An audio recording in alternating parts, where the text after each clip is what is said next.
could run off with you, baby girl, you know I would. Give you everything you need, anything you should. Love the way your hair move, blowing in the breeze. Love the way your body move when you dance on me. Essence is a presence, girl, I love your company. Love the way you break it down when we roll trees. Girl, you got me feeling high, I don't need weed. Girl, you got me feeling high, I don't need weed. This is for the girlfriends, this is for the queens. This is for the girlfriends, this is for the queens. This is for the girlfriends, this is for the queens. This is for the girlfriends, this is for the if I could run off with you, baby girl, you know I would. Give you everything you need, everything you should. Love the way your hair move, blowing in the breeze. Love the way your body move when you dance on me. Essence is a presence, girl, I love your company. Love the way you break it down when we roll trees. Girl, you got me feeling high, I don't need weed. Girl, you got me feeling high, I don't need weed. This is for the girlfriends, this is for the queens. This is for the girlfriends, this is for the queens. This is for the girlfriends, this is for the queens. This is for the girlfriends, this is for the I won't play no games, baby, I ain't tryna stress you. Don't just want your body, baby, not just tryna sex you. I won't make it hard, baby, I ain't about to test you. I'm just tryna free your mind, I'm just tryna bless you. We could pour some wine and maybe we could lay up. Or we could get some coffee and maybe we could stay up. All I do is crush a lot, girl, I ain't no player. You know you got my heart, girl, tell me what you saying. Call my phone up, then drop the location. Go be a long night, go be moaning all night. Then we wake up, damn baby girl, you know it's late. Said I leave 4:45, now it's 10 to 8. And I'm just really proud of this thing we got building. And maybe I could wife you and we could have some children. Throw some Netflix, smoke up some weed. Then let that sex drip, then back to sleep. And I just wanna tell her everything she might need. But in the meantime, it's lights please, lights please. Lights please, lights please. Back shot, then we go another round. Ass up with your head facing the ground. Girl, it's been so long, can I get up in it now? King of the West, now I'm about to rain on the South. Tryna get you wet, tryna get you Pacific Ocean. Tryna get you right, girl, you know my love is potent. Tryna get you right, tryna get you smoking Doja. Tryna get you right, girl, you know my love is kosher. Tried to stay sober, but this liquor taking over. Knock your walls down, you can call me bulldozer.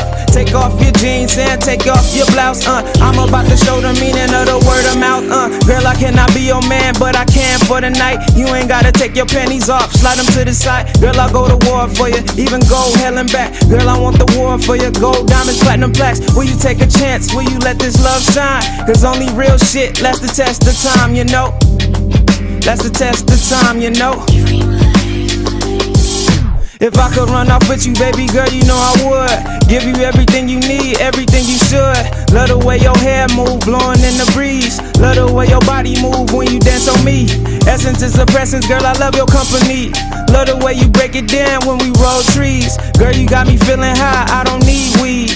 Girl, you got me feeling high, I don't need weed. This is for the girlfriends, this is for the queens. This is for the girlfriends, this is for the queens. This is for the girlfriends, this is for the queens. This is for the girlfriends, this is for the if I could run off with you, baby girl, you know I would. Give you everything you need, everything you should. Love the way your hair move, blowing in the breeze. Love the way your body move when you dance on me. Essence is a presence, girl, I love your company. Love the way you break it down when we roll trees. Girl, you got me feeling high, I don't need weed. Girl, you got me feeling high, I don't need weed. This is for the girlfriends, this is for the queens.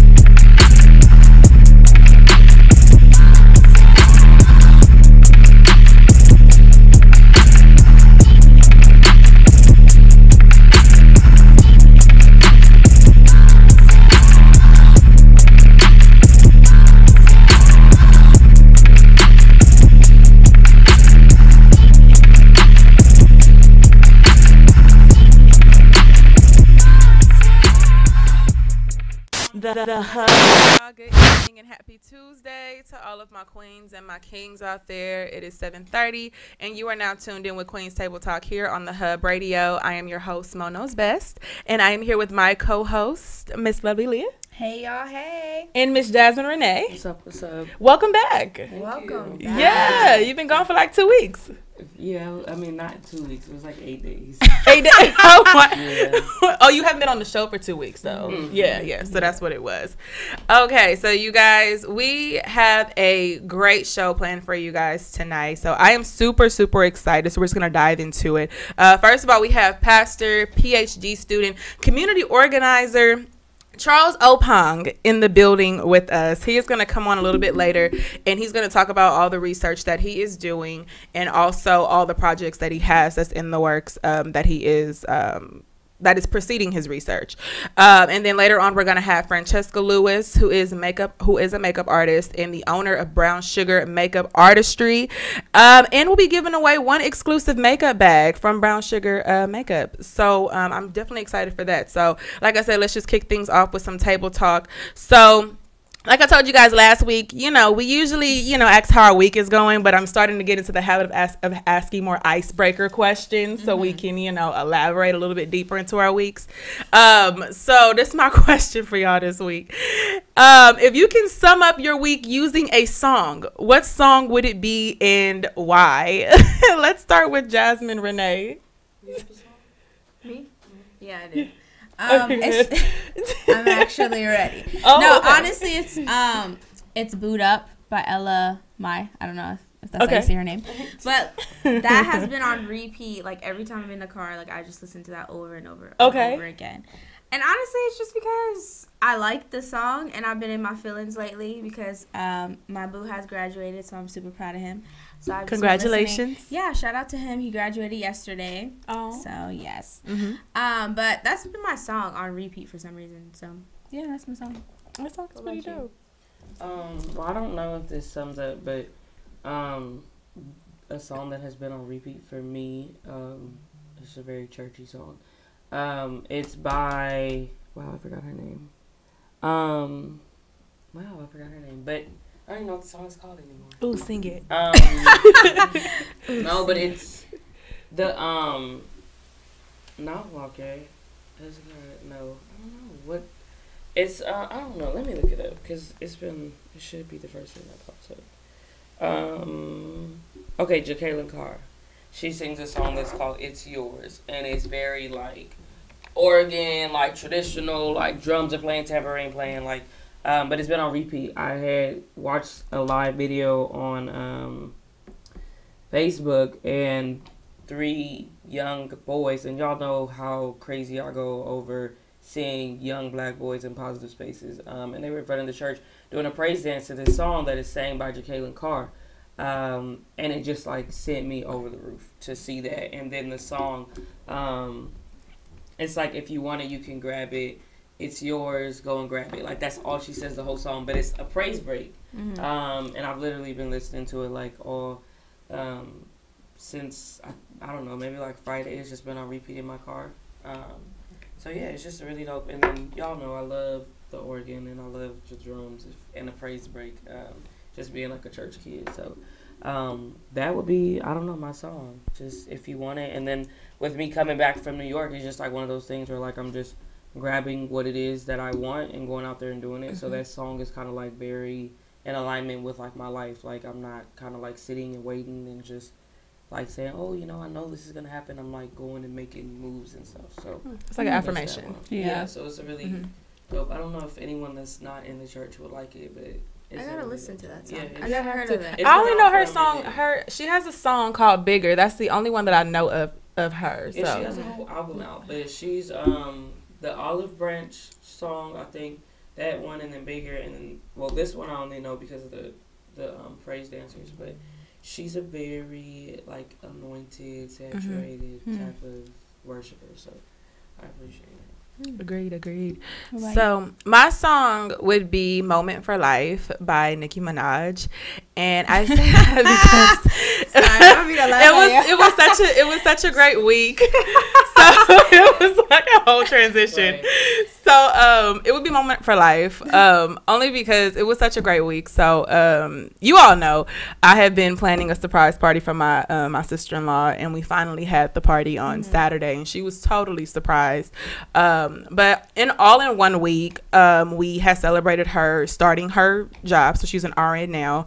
So she started her job, and on top of that, we had her party on Saturday. She graduated on the 20th, and then yesterday was her birthday. So we definitely had a lot to celebrate. So, and she was just so happy. So between like Moment for Life, it was a cross between Moment for Life and Champagne Life, because I was like, I just felt so good over the weekend. I know that she did too. So it was just cool being able to celebrate her and being able to celebrate her accomplishments and all that she's done, because I mean, I graduated from college too, and I know that's such a proud feeling that you have to know that you accomplished something that's so major, and I know that she worked so hard for it. So I'm so proud of her in that sense. So yeah, it would be moment for life.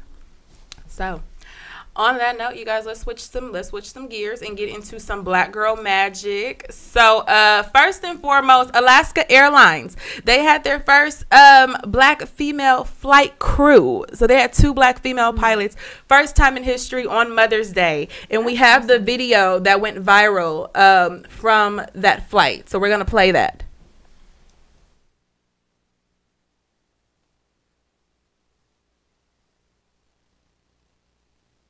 You're getting seated, I'd like to introduce myself and my crew.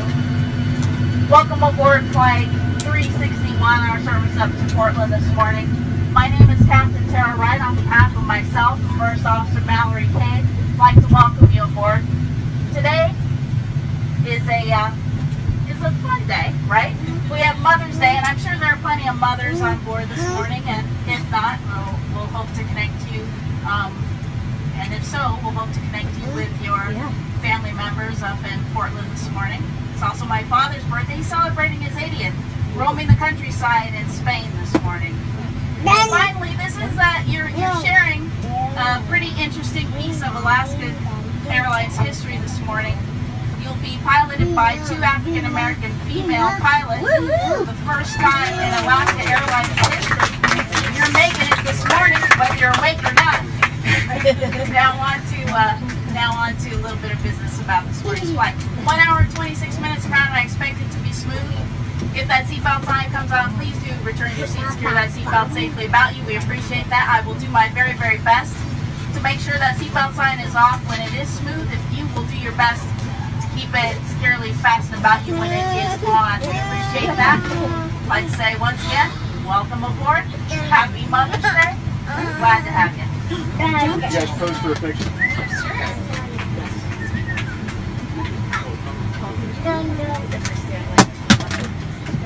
All right, thank you. Good job. You're welcome. That little leg pop. Right. Even like a proud mom. Like. Right. Yeah, it's such a proud moment. So that was Captain Tara Wright, along with the first officer, Mallory Cave. So they were on a flight from San Francisco to Portland, and it's such a great sight to see. And that's also because you don't really see a lot of female pilots, let alone African American pilots. So that was something that was amazing to see, just to see that representation. And they had even said with Alaska Airlines that 72% of their employees are white and 60% of their employees are male. And then even according to the Federal Aviation Administration, they said that 4.36% of all U.S. pilots are women. So, like I said, that's just women alone. So if you can only imagine that Black women are probably somewhere like, much lower. Well, you said 36. 4 point, not 43. No. 4.36. Wowzers. Are women. Wow. And that's in the U.S. So. Wow. Yep. So definitely we want to give a huge shout out to Tara Wright and Mallory Cave for operating that flight on Alaska Airlines. And then also there are 3 young women. One of them, her name is Michaela Sharif. also India Skinner and Bria Snell. So they attend Benjamin A. Banneker Academic High School in Washington, D.C. So they had entered into this contest by NASA. It's called which one is it? It's NASA Goddard's Optimus Prime Spinoff Promotion and Research Challenge. So part of the project, they had to actually find a way to create something using NASA's products that would benefit the general public. So these three women, they pretty much created a way to filter out lead from drinking water, and they were the semifinalists. And in this competition, they were actually leading the line when it came to voting. And what happened was there was a group of racists who hacked into NASA's website, and they pretty much manipulated the votes, and they actually took away votes from them. And what NASA had to do was they actually had to end the voting a day early because they wanted to protect the integrity of the voting. So what they did was when people had got word of it, the mayor actually of D.C., she ended up giving them a $4,000 grant to continue their research. And they ended up coming in second for the competition overall. But it's truly a testament, though, to who we are and how we persevere, for them to continue their research and them to still win in another way and to still get granted with money, especially from the mayor, to get recognized for the work that they are doing, in spite of people trying to be negative and pull them down. I mean, it doesn't change the work that they have done, but it's just really sad that you have people who try to discredit the work that Black people do whenever we try to be great in some kind of field, and especially when it comes to science, because you don't really see a lot of Black people who are in the STEM field at all, Right. you know. Exactly. So it's really sad, but at the same time, it just shows that we persevere, and it shows that, you know, we're still strong in spite of, and that they're still winners in our eyes. And I think it's dope that they, because I remember seeing the post about this, that they were doing something that was community-based, that they were trying to put their best foot forward to make their community better. And then, I mean, what goes into my mind is that we as Black people need to create for ourselves, because you try to enter into a white world, you're going to be subject to the things that white people do. And that's what happened with this. But we, as the older people, need to start glorifying Black women that are in STEM and supporting them so that they can create a playing field for these young girls to now operate in. But when you try to put young Black girls in a white space, that's what happens. And you risk their hearts, you risk their passion now being tainted because of racist or, you know, just biased people. So it's one of those things, like, you want to push our youth to do well, but then you have to understand that you can push them so far to a point where you can't protect them, and no one could have protected them from that. You could only raise them to believe in themselves, but that could have been, you know, a defining moment in them saying, like, yo, this field is not for us. They're not going to let us stand in this field. So I think it's just a testament to us that we need to start pushing those fields where we don't see ourselves in, just like with Hidden Figures. Like, we need to make sure that we are present and that we as just a community are not only supporting the athletes or the musicians, but we're also supporting the other aspects of us that are, you know, operating and making money. So Exactly. And I think too that it was just it made such a strong point that the mayor did give them a grant to say, like, even though somebody tried to, like, bring you guys down, we're gonna still push something positive that you guys are doing, you know, kind of saying, like, you know, you may not have won, even though they probably most likely would have won if they didn't taint the votes. I think it's just so important for the girls to see, like, you know, somebody is recognizing that we're trying to do good and that they also want to support us, you know, because just that grant, you don't know, that kind of opened their eyes, and then maybe they'll start encouraging other girls to kind of join their group and, like, you know, really push the motive for what did you say, the changing the water, like a filter for the water and stuff like that. So it's like a, that's really they're dope. filtering the lead out of the, I think it's the school, so like school and local water fountains. So they're figuring out that. But yeah, it's necessary, and I'm pretty sure, like, they got people that have clout and money got wind of this. So Yeah. I'm hoping, like, Yeah, definitely. Actually, I forgot to mention. So they actually have a GoFundMe campaign. So it was launched to support funding their college education. So far, okay, they had a $30,000 goal, and so far they're at $25,000. It could be more by now, but Shonda Rhimes actually donated $14,500 That's to the awesome. fund. Yeah, so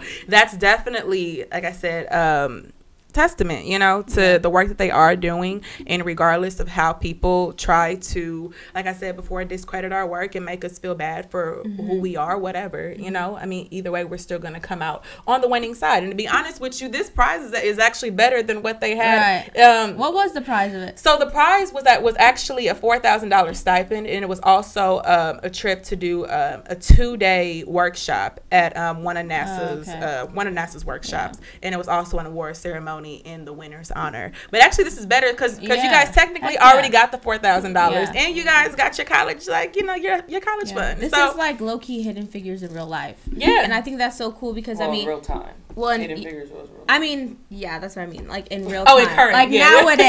nowadays, like real time. So like if you think about it, like younger girls, they see that movie like, oh, that was a long time ago, you know. But if they see something like a story like this, they're like, oh wow, like right now people are out here still doing these things. So then that just like pushes them too. I think that's just really awesome. yeah, it is awesome. I'm just over here smiling like a proud mom again. Right. So definitely shout out to them. You're just so proud. I'm just so proud. I'm a proud mom over here. Always proud when it comes to Black Girl Magic, y'all. So also I want to give a quick shout out to my friend Simone Brown. So we went to high school with Simone Brown. We're in a musical. We were in a musical with her. We're in a musical. Yeah, you play basketball with her. So shout out to her. She actually just graduated with her second master's degree from Tulane University. But not only did she graduate, she also helped organize the very first Pan-African graduation at Tulane University. So it was the first ever Black grad that they had. Wow. Yes. So it's such a big deal. So I'm super, super proud of her. Like I said, she has 3 degrees now. So she has a Bachelor of Science in Exercise Science, along with a minor in psychology. She has a master in business, and then now one in public health. So shout out to her, definitely. And then shout out to everybody who has graduated. I don't care if you graduated from pre-K, whether it's high school, whatever. Like if you've graduated in some from any school, congratulations to you. It's such a big deal, and it's such a I was just so happy, like just looking through my timeline and seeing all the college graduates, especially like I've seen a lot of Black women like who were out here like getting their masters and their PhDs. Like it's so inspiring. And I had even posted it yesterday that really inspires me to even want to go back to school to pursue my master's degree. And I've thought about it, but I'm like, this is so cool just to see other people like who are doing it and people who are making it happen. Because in my mind, I'm like thinking with my limitations and what I have, you know, going on. But I'm like, no, like, girl, you can do this. Yeah. So shout out to everybody who is out here doing their thing. And then also too, I just really want to I caught wind of this the other day. So the Obamas are coming to Netflix. Has anybody heard about this? They're producing films. Yes. So they just signed a deal with Netflix to produce films and series. And so they said that any content that they produce, it could be coming to Netflix as soon as late 2019. So it includes them, of course, being in front of the camera, but also being behind the camera and doing some production work behind the scenes. So I'm really excited about that. And I just feel like this is such a huge win for them. Like they are always like doing something. Yeah. They do, what do you guys not do? Exactly. Like, y'all do it all. And this is a good move for Netflix, actually. Yeah. Such a good move for Netflix. I mean, like, why not? Like, and they're so influential. This is definitely gonna be a big deal for them. And then former President Obama, he said that one of the simple joys of our time in public service was getting to meet so many fascinating people from all walks of life and to help them share their experiences with a wider audience. That's why Michelle and I are excited to partner with Netflix. We hope to cultivate and curate the talented, inspiring, creative voices who are able to promote greater empathy and understanding between peoples and help them share their stories with the entire world. I love them. They are so amazing. So yeah, so you guys keep a lookout for the Obamas in all the projects they have that will be coming to Netflix. But right now we're going to take a quick break. We'll be right back. I wanted to shout out Law Speaks Volumes, because Law Speaks Volumes just did produced and wrote her Waiting to Exhale play. Oh yeah. Yes, and that the screenplay aired at the Miracle Theater in Inglewood on Market Street, like downtown Inglewood. So that was super dope to have, her name in the light, and then she brought it up from the ground up. So shout out to her for doing that. And seeing her like in the community and just in the field just for a long time. She also like graduated with her master's last year. So to see her like as an educated woman that is still pushing her vision and hasn't forgot about her first love, is just like super dope. So big deal. Wait, can I shout out somebody really Go quick? ahead. Let's just give out shout out. So shout out to my Aunt Carolyn. She graduated from Bible College, and she was just so excited. And she was really embarrassed because she like bit a mango seed and like her tooth popped out. So she was like really embarrassed. But I just love her so much. She should be embarrassed now. You just said it on air. Because it was so. I mean, she's not gonna watch the show, but she was so cute with her one tooth missing, and I just love. That's one of my favorite aunts. I love her so much. But she was just so excited wearing her cap and gown literally to the restaurant everywhere. Like she was just like, yeah, I graduated from Bible school. Yeah. So shout out to her. Yes. Shout out to everybody who's out here doing something great, doing great things, you all. So on that note, we are going to take a quick break. We'll be right back with Charles Opong. Okay, we're gonna get into some deep conversations. Okay, so stay tuned. We'll be right back.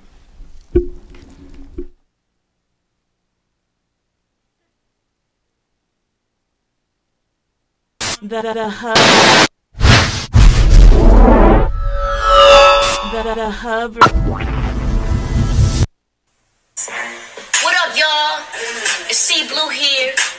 I'm about to do this challenge for y'all. Y'all check me out. Come on. Let me tell you a little something about my city. Sippy T, Dr. Dre, easy done it in my city. Ruthless, DJ Quick, but too funky in my city. Tonight, King Luther got it thumping in my city.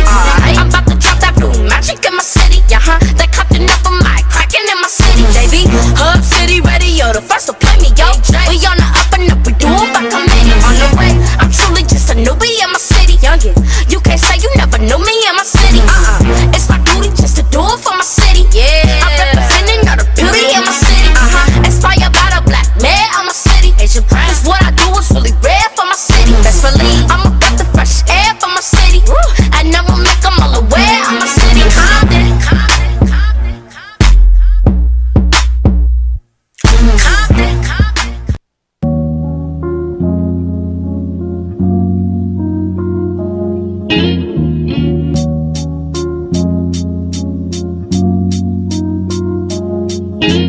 Look, life on the edge, get a grip. Know that they want me to slip. Hustle with something to quit. Ain't no pitch down for.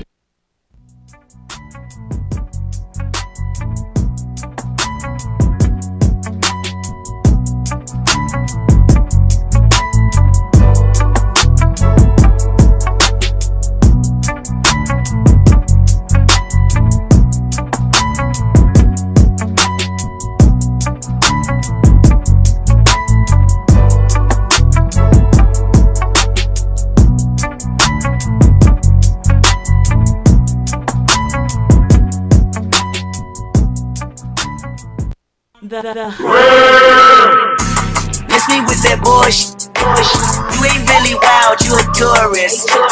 I be blacking out with the purist. I paid 100,000, I freaked it. I paid 500,000, I freaked it. I bought an 87 for the weekend. This ain't what you want, this ain't what you want. This ain't what you want, this ain't what you want.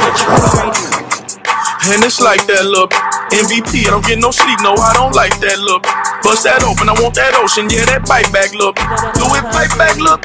Need two life jacks look. I ain't gon' hold you, I ain't gon' pressure, never control you. I ain't gon' front you, keep it 100, I don't know you. Boss like Top Dog, boss my life up, crossing over. Stutter stepping, got a Hall of Fame and all my poster. I've been ready, my whip been ready, my been ready, my click been ready, my checks been ready, my shots on full, that's Armageddon. I got pull, I hope y'all ready, my tank on full, you know unleaded. I gotta go get it, I gotta go get it. Allow me to give you something to think about. Not everything that comes out of Compton is bad.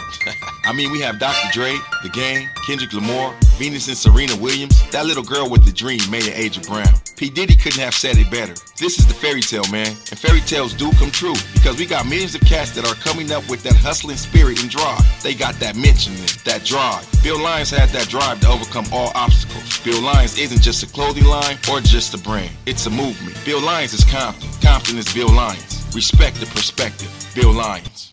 When you die, somebody else was born, but at least we got to say we ran on the digit, we ran on the money, we ran on the digit, we ran on that money, we ran on the digit, we ran on the money.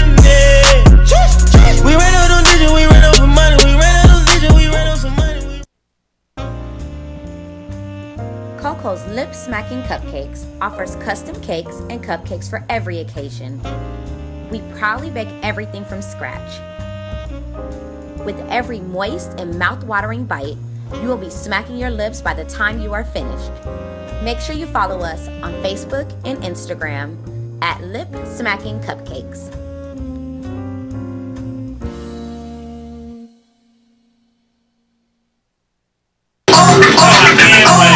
Everybody gonna drive. Girl, all the bitches,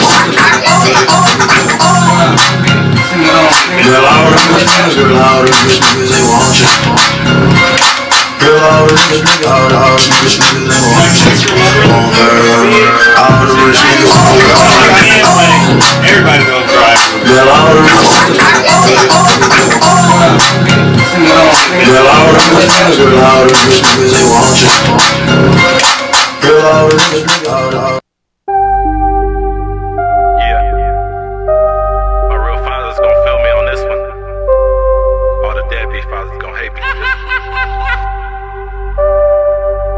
Yo, Alex.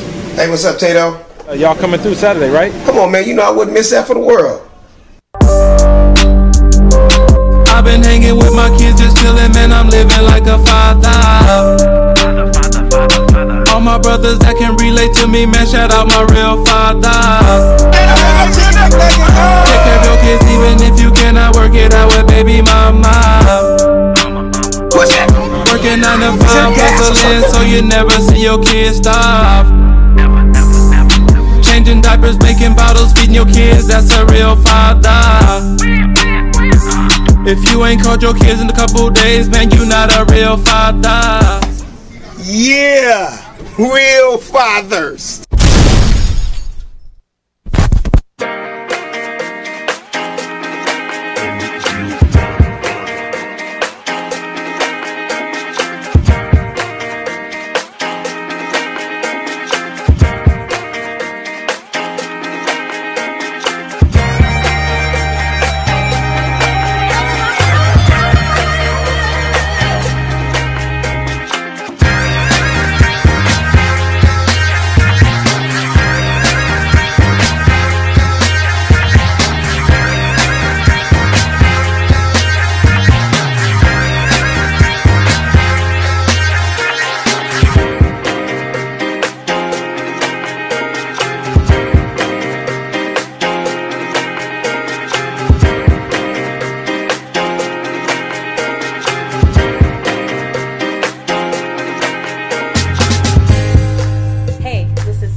Track Killers TV.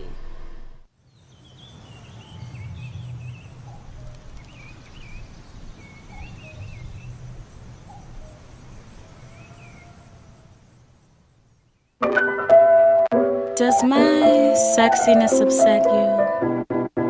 Does it come as a surprise that I dance like I got diamonds at the meeting of my thighs? Did you want to see me broken?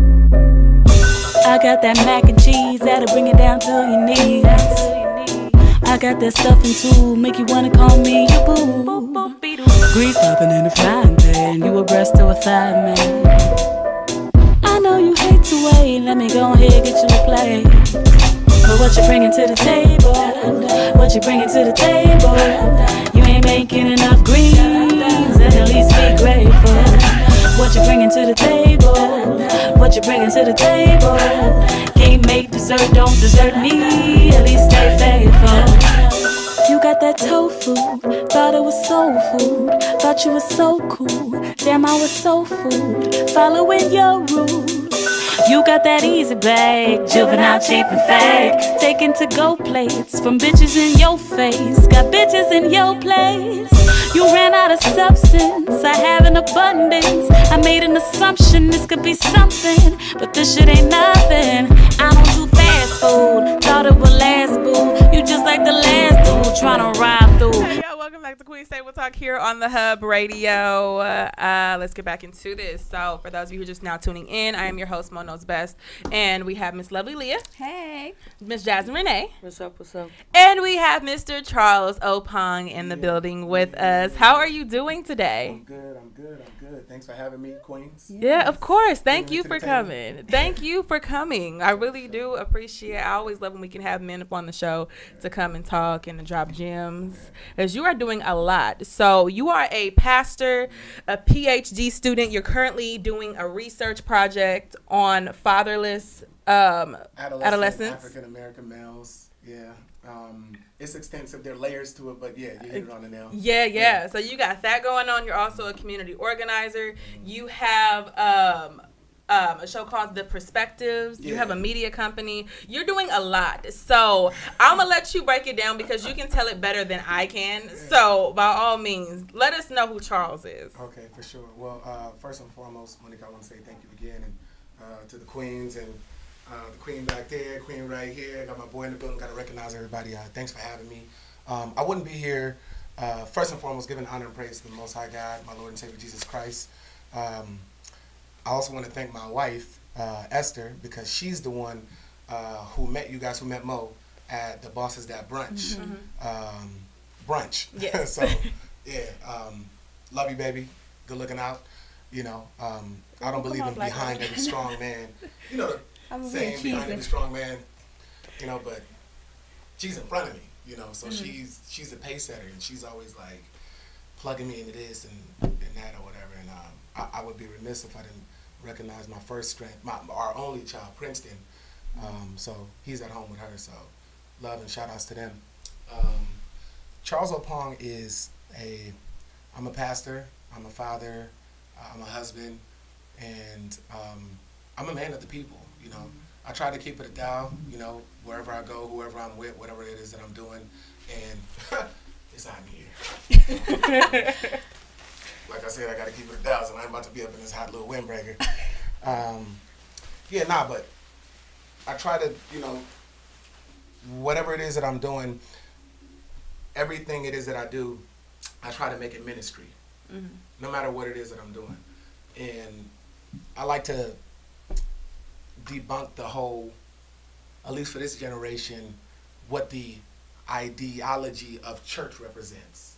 You know, church represents people, and people coming together. Church is family. You know, church is not just four walls that we tend to personify as, you know, one person with a microphone and a suit and so on and so forth. I'm the son of a bishop, you know, and that guy's my hero. That's my dad, you know. I come from a two-parent household, and I'm fortunate to do that, knowing that the study is that I'm doing, we're an anomaly, you know, black men in America. So, aside from that, man, I'm you know, a student.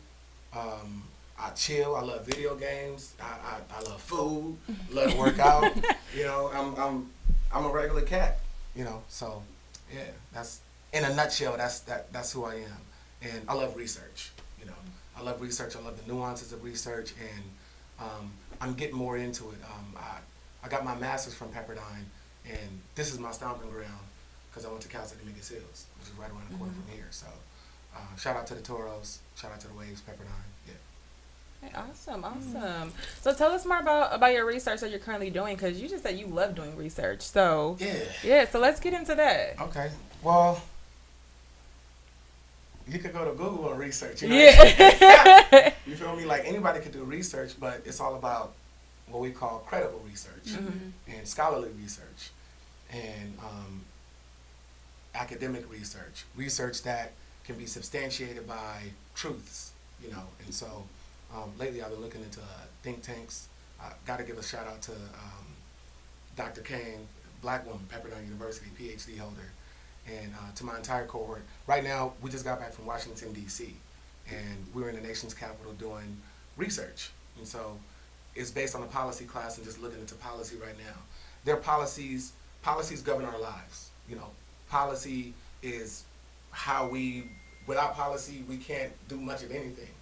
But you have policy that builds us, you have policies that separate us, and then you have policy that keep us complacent, you know, as a people, namely as black people. And so those are some of the things that I'm looking into right now. My research with fatherless so my research topic is societal permeation of fatherless adolescent African American males and their matriculation and or their academic success, how they do in specific environments, how they cope, mental health, you know. And I took it upon myself to kind of attach something that big shout outs to Christopher Emden from Teachers College at Columbia University. There's something called hip hop pedagogy. And I definitely got to give a shout out to my boy who, I don't know if you guys know about the Black Man Can, but those are some of the videos that I do on Wednesdays. And then, but I also got my other things. So I got like 3 different things as it relates to media that I try to disseminate and try to relate a message, you know, for my show is on Instagram and it's a minute long. So it's not what I used to do before. Like, that's why I give great respect to you guys, because there's a lot that goes into prepping the show, the schedule of the show, who's coming on the show. And I was doing radio, and my radio show was also tied to what it is that I was doing at Cal State Dominguez Hills. And I was a communications major. So just looking at, you know, current events and things that are going on in the community, but I wanted to dig a little deeper and try to take a chunk out of some of the ills that keep us where we are as black people. And I just so happen to be a pastor doing it. So my mother and father are from Ghana. My mom and my dad, they're from the capital, Accra. My dad is from Kumasi, actually, the former capital. And I'm the third of 5, and I'm the first one born here.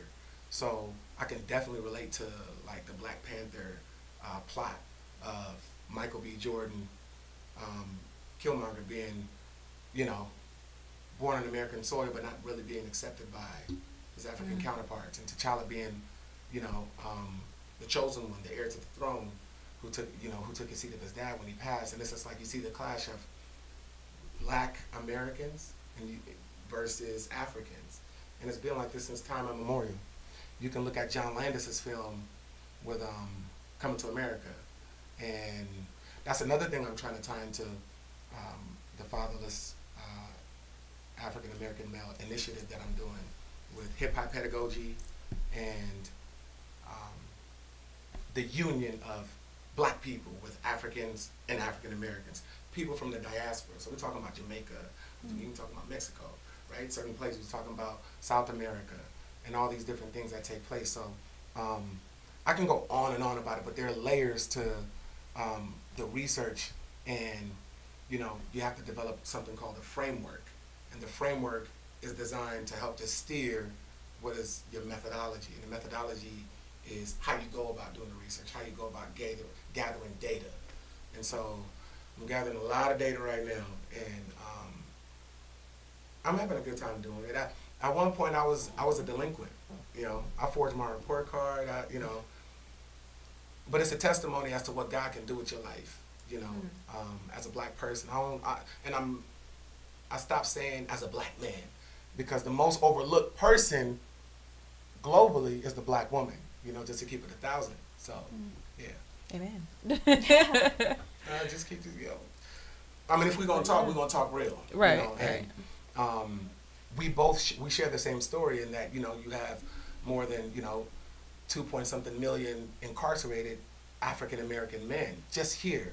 You know, we're not even talking about people who have been extradited to international countries and serving life sentences for nonviolent offenses and so on and so forth.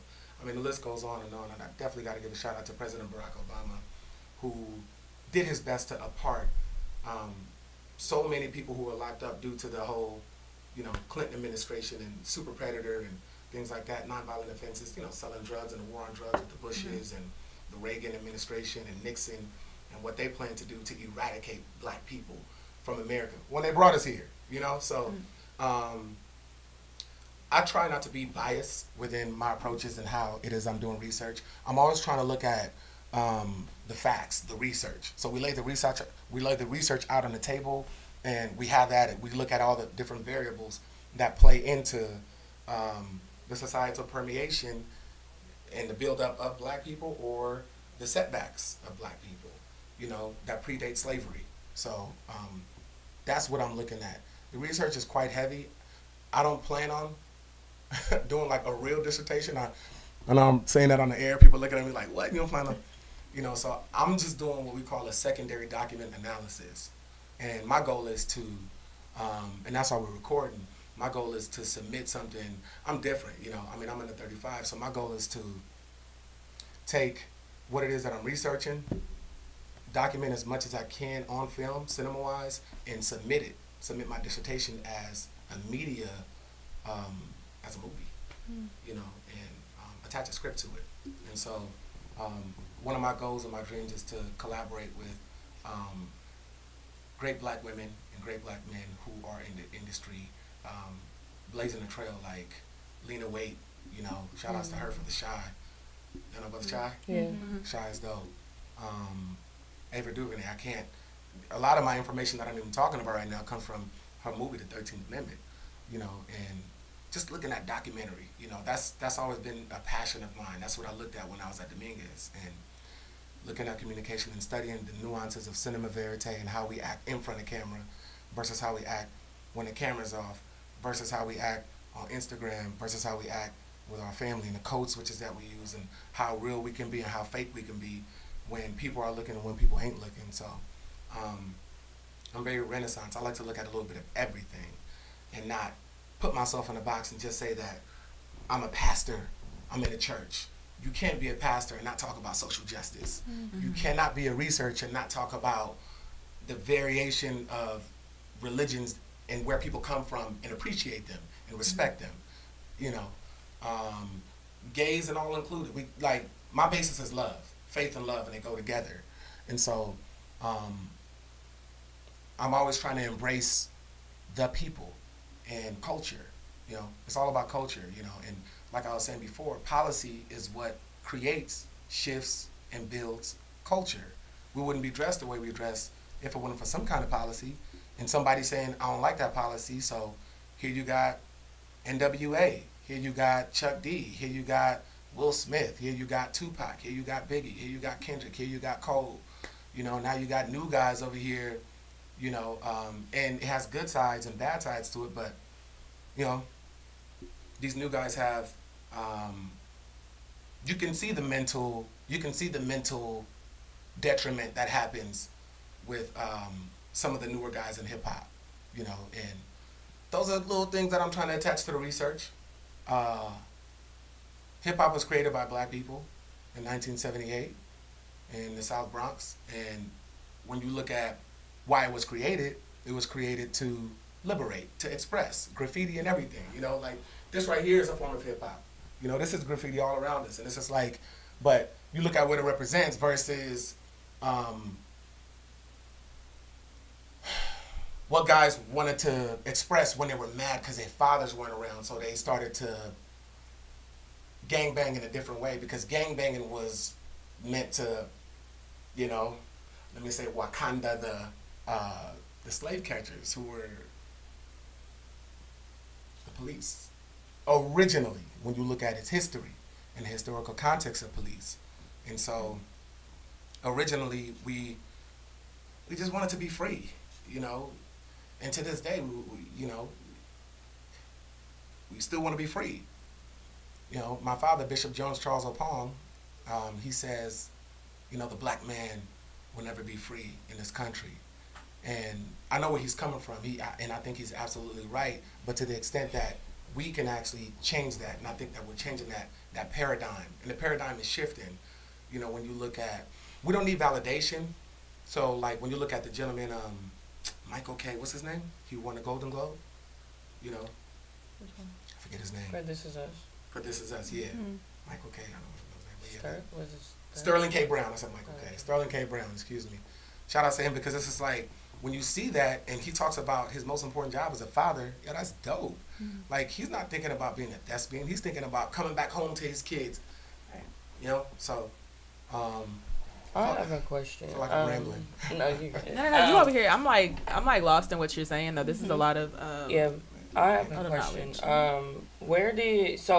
Because you say you grew up in a 2-parent household, so then when did the attraction to this now idea of the absence of the black father, when did that like grab your attention? Because it wasn't through personal experience, but it was through something that you saw externally, or like when did it grab your attention where it was like, okay, let me dive into this as something, because you're a father and you're in your child's life, and then your father was also there for you. Yes, ma'am. And I'm sure like growing up in the church and stuff, like you saw positive, maybe as well as negative, but you saw like positive fatherly roles.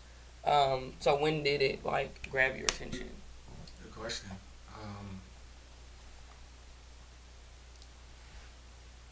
A long time ago, I want to say.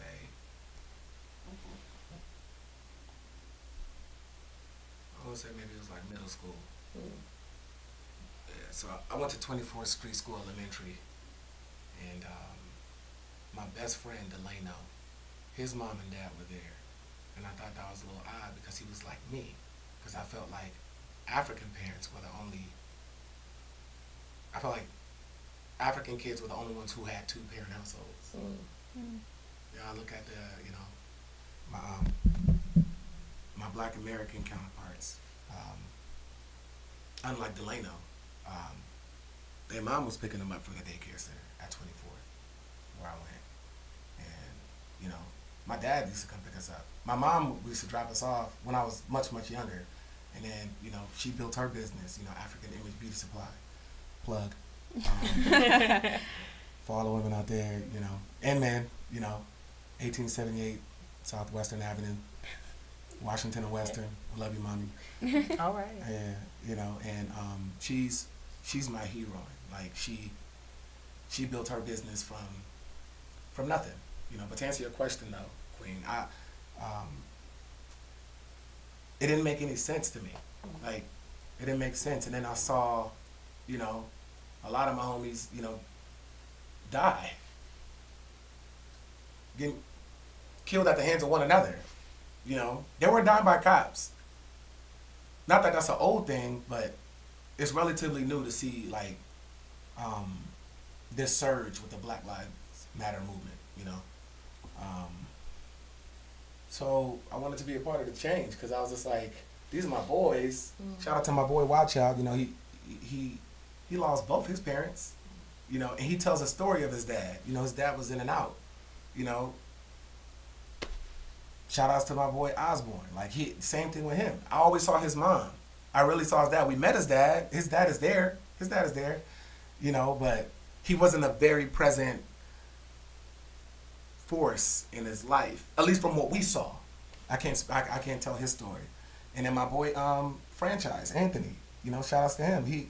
His dad passed. You know, his dad passed in more recent years, but his dad wasn't in his life. His mom though, Tabitha, is like, he has a relationship like Iverson and Iverson's mom, like LeBron and his mom. That's his sister, his homie, his mom, his advocate, you know. And I saw that and I was like, it's not making sense, you know. And it's funny because they used to always shoot on my dad because my dad is blacker than me. He's dark, you know. And back in the day, you know, colorism. That's another, you know, we look at critical race theory and all of these theories that we look at as researchers, but colorism is one of those things that even if you watch Spike Lee's movie School Days, you know, you look at the light skins and you look at the dark skin, you know, and it's something that we always played on, the field nigga and the house nigga, and you know, if I could put it like that. I wasn't the most, you know, I wasn't my first time ever like a girl that I knew of like liking me was probably like first grade, but it was like puppy love. But I was darker, so I wasn't the most attractive cat. You know? All my light skinned homeboys like Derek, and I could go down a list like, you know, Delano was even like y'all's color, I'll say. You know, so that was more acceptable. The darker you were, the more unacceptable you were amongst black people, not to white people. So the colorism factor played large. And I say that to say, if I can swing it back around, like, they looked at my dad and they would say things like, man, your dad black as hell, you know, whatever the case is. And, you know, we laughed about it. I felt some kind of way, but it didn't do anything to me because my parents are strong people and they raised the 5 of us to be strong citizens of society, you know. But the names I got called, I'm gonna be honest, white people never call me that. By black people, the names I got called, white people never, you know. I don't know. Maybe I wasn't in the environment of white people enough. Maybe it's a measure behind the theory of self-hate that relates to colorism that comes from, you know, the plantation, you know, with the house hands and then you have the field hands. Maybe not. I don't know. You know, it's something to look at. You know. Does that shift your perception of now white people versus black people? Because it seems like because when you bring it up, like the hurt or the negative, like, conversations stem from being in the midst of black people. And the colorism happened in the midst of your own communities versus when you went outside, because you said it didn't happen. So what is your perception now of the white and the black? Since it seems like you experienced more of the detriment in the black community, or you experienced more of it in the black community? Man, really good question. My perception for white people has not changed. My perception for white people has always been the same as it is for black people. People may be like, yo, I thought you was unapologetic and so on and so forth. I am unapologetically black. I am.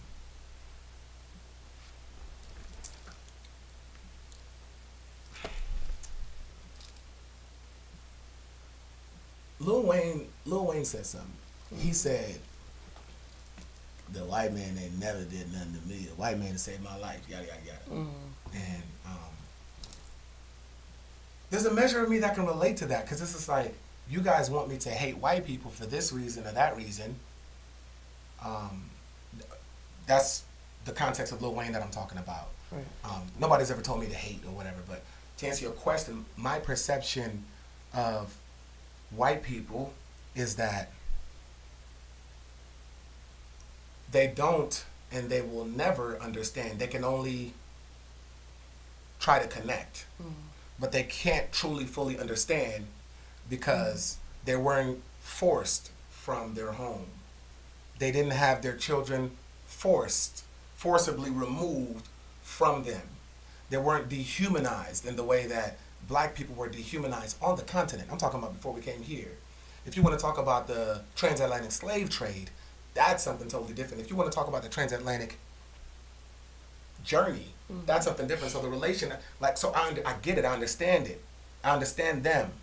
And so I charge that one to the game of ignorance, if I can put it like that, because what kind of person would I be?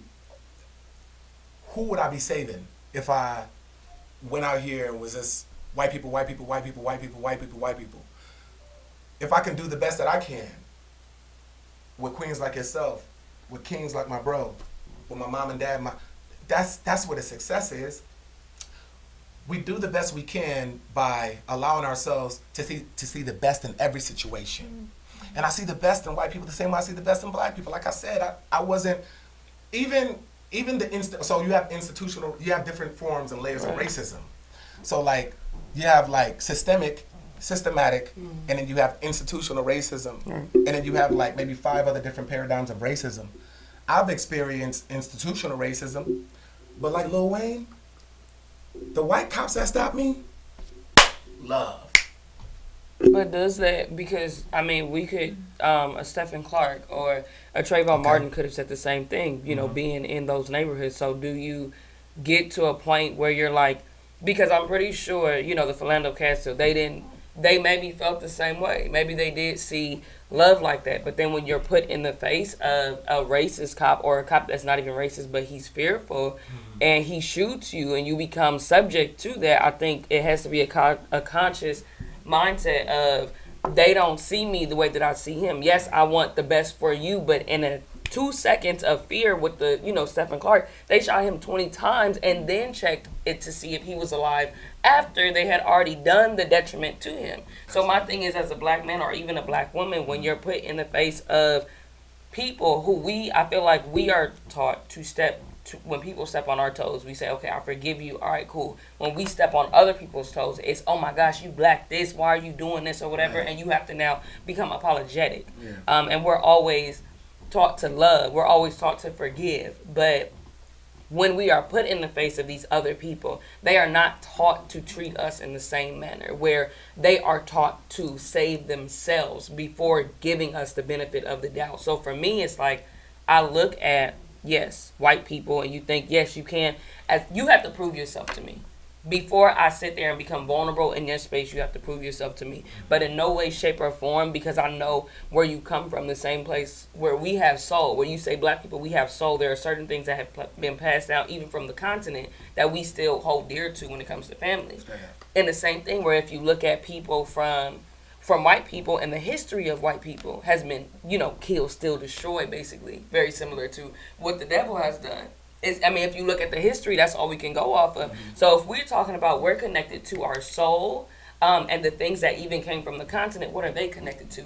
Hate, detriment, and all that. And even some of them are connected to positive things, but I'm talking about just looking down the history. So if we're connected still to, our ancestors, or the Harriet Tubmans, or the Martin Luther Kings, they're still connected to the people that were lynching, the people that were killing, the people that were enslaving. So when it comes to me, even with the cops, police officers started off as people that were supposed to be gathering the slaves up. So when you look at the police, their mindset, or the mission statement, was to enslave those that were black people, to kill or to bring them back to their plantations. So when we talk about police, I'm like, yo, y'all haven't changed this mission statement, and y'all still kind of doing the same thing that y'all was doing back in the day. Their mission statement is the same. And that's what I'm saying, where how can to protect and serve. But to protect and serve who? And that's what I'm saying, where if I'm in the face of them, right, how can I now feel a sense of love? Because even though at this point in time, yes, with my brother, I'll say my brother, at this point in time, he is, okay, every instance maybe with the cop has been good. But then tonight, if he gets stopped at this time of night and the cop is fearful for even 2 seconds, he might not live to see tomorrow. Depending on where he's at. Depending on what state. You think so? So I don't want. So first and foremost, rest in peace to all of, my brothers and sisters who fell victim to the ignorance that this nation so vehemently displays every day. Like, cats get killed in Compton every day, and they're not reporting it. But Compton has this stigma of being like the worst of the worst. Same thing with Detroit. Same thing with Chirac. Compton's numbers have been a little low lately. Yeah, but they've been low though, Queen, because of the gentrification. So that's a whole other story if we're gonna talk about that. I mean, because of the restructuring and new, but Compton ain't been gentrified like that. We still got slowly, and the surrounding areas around it have been. So I feel like that plays into those numbers too. Okay. But you said a mouthful. If I could backtrack to just feel like, I'm not saying that I'm gonna feel a sense of love if I'm being pulled over by a white cop. One of the first things I'm going to do is start to prepare myself. But I won't prepare myself for a white cop as much as I would prepare myself for a black cop. If you go back, and if you notice, I've been using cinema as my analogy. Look at Boys in the Hood. The person that was hating on them the most when they got stopped, when Ice Cube and Cuba Gooding got stopped, let me say Trey and Doughboy, just to... was a black person. The white cop was he was chilling. I don't really know where I'm going with this. I guess I just want to set the precedence for I have to put on love before I put on protest. If I'm not wearing love, what good is my protest? My protest is meaningless. But if love motivates my protest, now I have purpose. I love the Black Panthers and what they stood for. The social movement of, bringing people together, the education, free lunch, you know. But there was another side to black movements that people such as the Panthers and or Malcolm X didn't really agree with, was the nonviolent resistant movement that was taken from Mahatma Gandhi that Martin Luther King adopted. And sit-ins were a very dangerous thing. Let's just keep it 1,000. Hundreds of thousands of people died because of sit-ins and nonviolent protests. To what you're saying, how do you, like, I'm not saying one is better than the other. Wait, in terms of race? Yeah, okay. yeah, like, it is scary. It's scary. My thing is, now, how do we stay alive? How do we stay alive? Philando, Brown, Michael B. Jordan played him, Fruitvale Station. Oh, I forgot his name. Not Sean Bell? He didn't play Sean Bell. No, Sean Bell is the guy who got killed on his wedding day. Mm-hmm. You know, I don't know if somebody hits us up on the live or whatever, they can give it a name. But yeah, but like, you know, I Can't Breathe and Eric Garner, like all these different things that Freddie Gray, the list just goes on. Notice how his name Black Men, you know, but a study has shown that there's been more black women killed than black men. That's brand new, you know. I checked that one up. In terms of by the cops? Yes. Mm-hmm. You know, it's just about what we see. And the power of social media has allowed us to see. Oscar Grant. Thank you for that. Yeah. Yes. Oscar Grant, you know. He was killed on, you know what I'm saying? Like all of it is senseless. Now my thing is, how do we strategize as a people to come together to stay alive? How do we stay alive? Like, so as much as your question is super important, I'm kind of the mindset and the frequency that, yo, I got to get back home to Esther and Princeton. You know, how do I do that? So if I put on love, my chances are greater. If I do, right? Because like, okay, given that, you know, somebody said, oh, he's just a pastor just talking, but I'm a black man who, you know what I'm saying, almost fell victim to the system. I haven't even told my whole testimony. My thing is, if I operate in this love, at least I can have some favor from my creator, whoever I believe in. Somebody may say, well, I don't believe in God, so what about me? So I understand that from definitely a Christian walk, but my thing is, and I talk, because like if I'm advocating, so I'm an educator. So when I talk about the absence of fathers and how it directly affects our boys, that's something that I walk into every single day where I see that True or Jalen or Marcus cannot focus, and then when I pull them to a side, oh, you have these these character traits that are not being catered to. What's going on? Or when I have like Earl, and Earl goes, my dad's been dead since 2. So that's something that I'm dealing with in real time. So it's like I have to not show love first. I have to show advocate, and I have to show a fight first for these kids. I can't go in and say, hey, y'all, I love the admin, but Jalen isn't able to learn, and I don't know what you've been through, but Jalen isn't learning because his father died. I got to go in there. Y'all need to put some stuff in place for Jalen, because Jalen is not learning because his father has been dead for 14 years, and he's now 16 and does not know how to deal with himself. And his mother is not coming either. I have to be very pressed and very proactive about what I'm doing.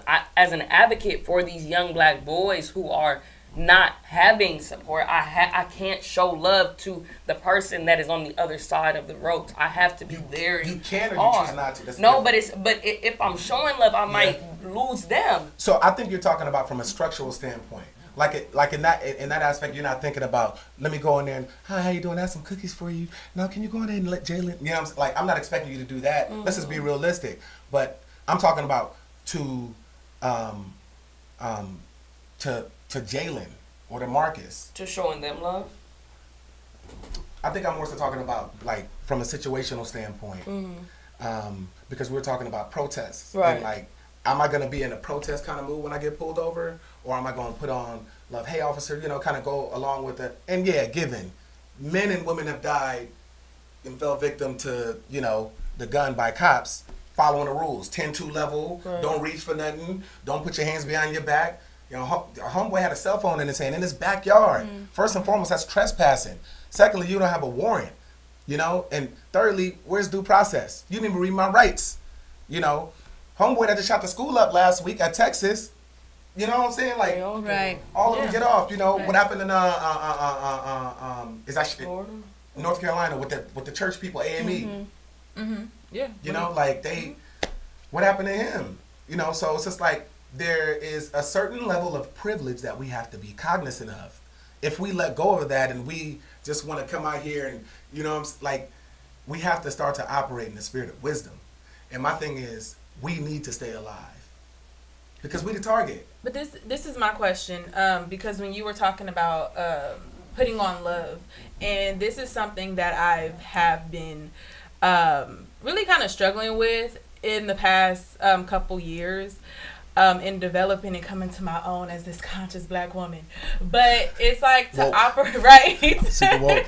Right, and I try not, and we talked about it here up on this show, and to not operate from a place of hate, but to operate from a place of understanding or from a place of love. But sometimes it's not always easy to put on love, and especially when you see what's going on in the world, when you see if another Black man has gotten shot, and then now you have these white people who are calling the police on Black people just for existing. Barbecue Becky. So, exactly, Barbecue Becky. And we have the Starbucks situation, you have the Yale situation, you have the Oakland Park situation, and the list goes on and on and on. So is it really within reason to say, okay, well, we have to put on love when we are being approached in these situations? Because it's really, really hard, because as Black people, we're always taught to turn the other cheek and to love each other and to be nonviolent. And you get tired of that at some point. So now I have to walk around with this guard up because I don't want to be bothered by anybody. And I don't even want to put myself in a situation to where you even approach me to where this can go left. Right. So my question is, how exactly in this situation, in this current climate, how are we able to put on love? I have a counter. I have a counter offer for you guys. What else would you do? You rebel. So let's take a situational stance. Let's all take a situational stance. And you guys can think about it since you guys aren't on the mic. But I just want to approach everybody up here. Number one, I see everybody in here is Black. So just take yourself in probably one of the most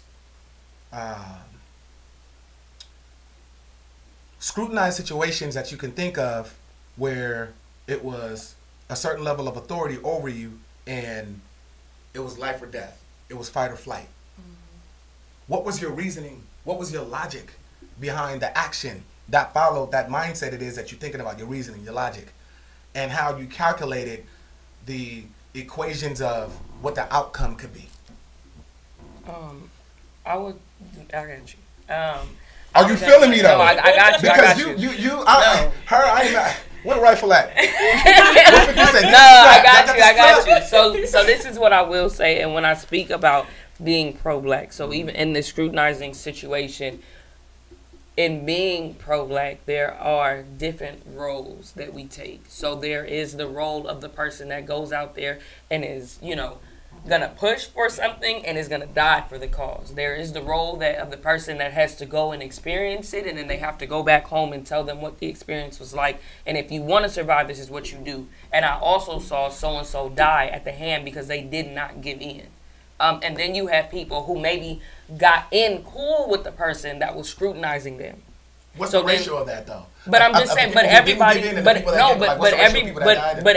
is different. Where it depends on the person, where some people are leaders, and there's some, even with me. Like martyrs, you mean? People who go and I'm gonna die. Who go and they'll die, but there's some people who will, like you said, who will give in and who will say, I need to go back home to my people to let them know how to survive. But there's some people who are saying, if I die fighting, they'll know the next Black person that comes in here, they can't try them. Because I put up a fight. Even though I died, this white person knows that they can't mess with Black people like that because I fought.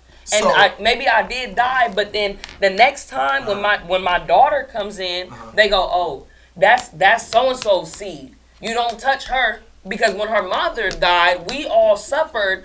We suffered, and we were physically afflicted by trying to kill her. So we know when her daughter comes, we chilling. But then those are the leaders, and then you have people who go in and they say, okay, let me figure this out so I can go back and tell my children how to survive. And then you have people who actually get in good with those people. And then they say, okay, now I'm making it easier for the people. But I'm saying it depends on what kind of person you are to answer that question. Where if you are a leader, so me, I'm like, at this point in time, as for me as an advocate, because I'm in the face of the negativities that we deal with as a community every single day, K through 8. I'm in their faces every single day. So I'm going hard. I'm at View Park.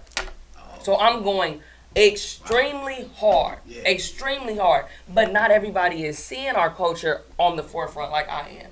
So I don't expect for everybody to go and willingly go and die for our kids because they don't see it. But me, yeah, I'm going to go in there and I'm going to act a fool. Because I know when Jalen comes, I need them to understand Jalen is a product of me.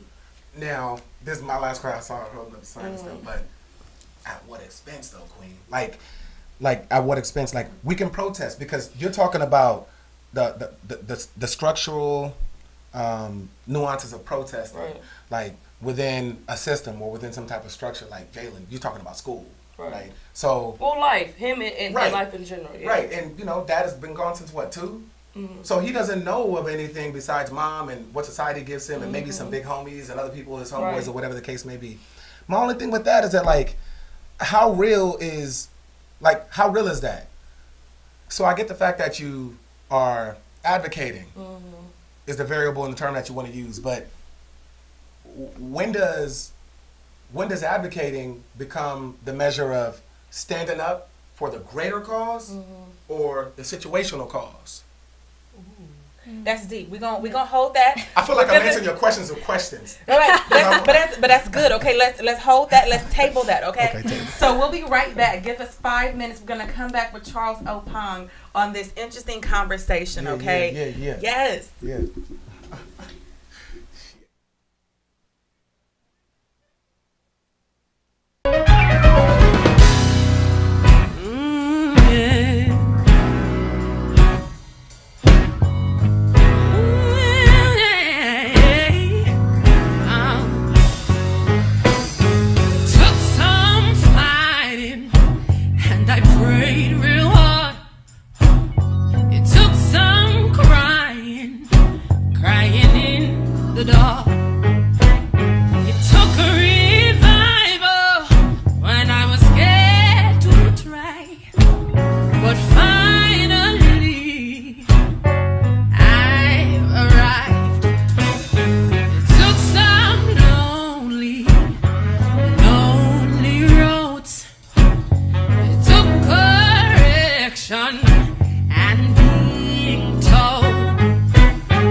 So you say it's situational or bigger? Are we on that? I don't know. Are we on? Yes, we are. Hello. Yeah. We're back. Table Talk. We have Charles Opon here. Yes. But the question you said, so situational or for the bigger picture, right? Mm-hmm. That was the question. Okay, so structural, situational. Right. Yeah. So for me, when I think of situational meaning like what's happening right then and there, right? Mm-hmm. Okay, so situational has to do with me. The bigger picture is where the people after me are going to be affected, correct?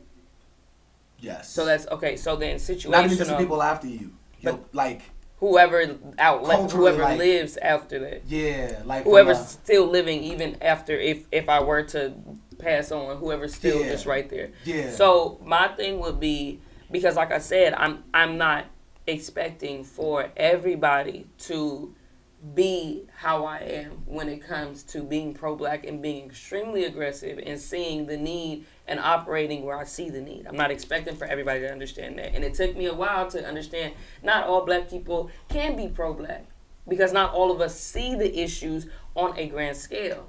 Not all of us are being faced with the issues. So if I have, like I said, and I can just list names and names of kids that are just going through things, and I'm coming face to face with them every single day, Monday through Friday, for 8 hours a day, I'm seeing them. Everybody is not feeling that. Not everybody is seeing Jalen, Marcus, True, Ryan, Zion, all of them. And that's only one class.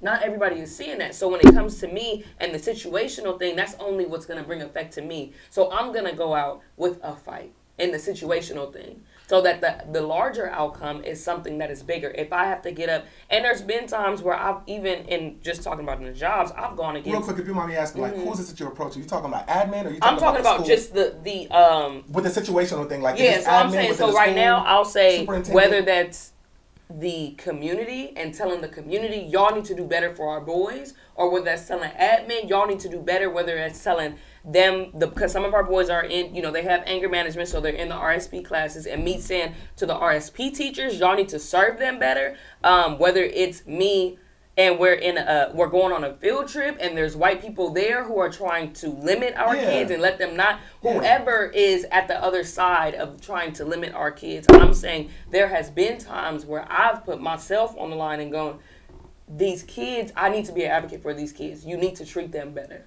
Or they need to get something else. They need to be serviced better. But now I put myself on the line. They're still in this program. They're still at this school. They're still going to be able to go on these field trips. They may say, don't bring Miss Gates back. But they know when they do, when View Park comes, or when this charter school does come, last time you set a precedence for we judged them, and then somebody spoke up for them. We don't want her back, but we know what happens when we judge these kids.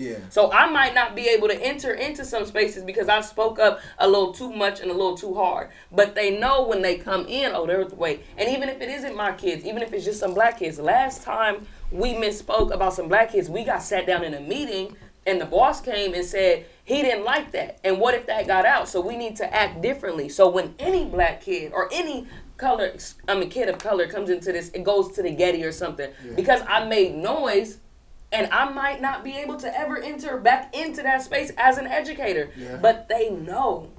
Okay, last time, they tripped. So we need to maybe give them a chance. That may or may not happen. But I'm just saying, but they'll know somebody tripped. Somebody in their head, somebody tripped. And if it does get to a point where I make not enough noise, but if I properly address who I need to address, and then I'm like, let me write a letter to the boss, and they have a meeting. Now we talking. And they sit down. But I'm saying they have a meeting, and it might not be effective. Nobody got fired, but they go, we don't want to sit in this meeting again. So the next time some black kids come in here, or with the RSP teachers, the next time Lil Jalen or whoever want to act out, we need to try and understand him a little more because before we and they might say, okay, we don't want to have meetings with Miss Gates anymore, but they know because she already made, I'm made, and I put myself on the line to the point where they might want to get rid of me, but at least these kids are being advocated for, and somebody is checking for them. That one is absolutely real. That's something that you as black women have been doing since the beginning of time, advocating for people, putting your life on the line. I have no reputation against that, and that's not the situation, or that's structural, and it's what I call systematic radicalism, where you're gonna have one out of a bunch, or maybe a few in microcosms or in pods to go against the system or whatever. Brown versus Board of Education. You know, Linda Brown. You know, she just passed. Rest in peace. I think it was like 3 weeks ago or something like that. She passed. But if it wasn't for her, you know, she was with her dad or whatever, and seeing the ills that were within the educational system, we wouldn't be where we were. But caveat, I'm gonna just put this out there. I'm gonna say it, and I know a lot of people believe in this, but we would have been better off, because I'm still because you're a teacher. Right. We would have been better off with schools segregated. We would have been better off. Schools integrated brought about more this, that, right? We can. It's pretty lengthy, and there are layers to it. However, I feel schools would have been better had they been segregated. I agree.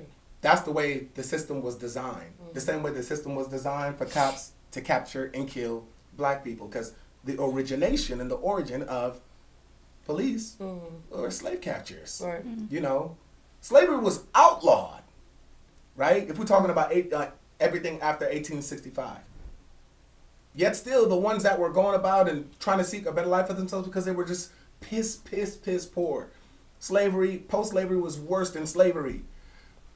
But yet still, you had indentured servants, people who were working for no wage or small wage or, you know, whatever the case may be, in the house or in the field. And when they were trying to get away, they were captured. And police still existed before then. So that's something different. But what you're talking about, we need that. You know, and I'm with you on that. You know, I taught at Audubon and a charter school and a Christian school. And when you look at the structures that are, man, we'll be fighting forever. Let me ask you this question, okay? Because we got 5 more minutes left. But let me ask you this. So you said that really schools would be better off if they were segregated. But my whole thing is that schools would be better off. Did you say you said no? You said that schools would be better off segregated.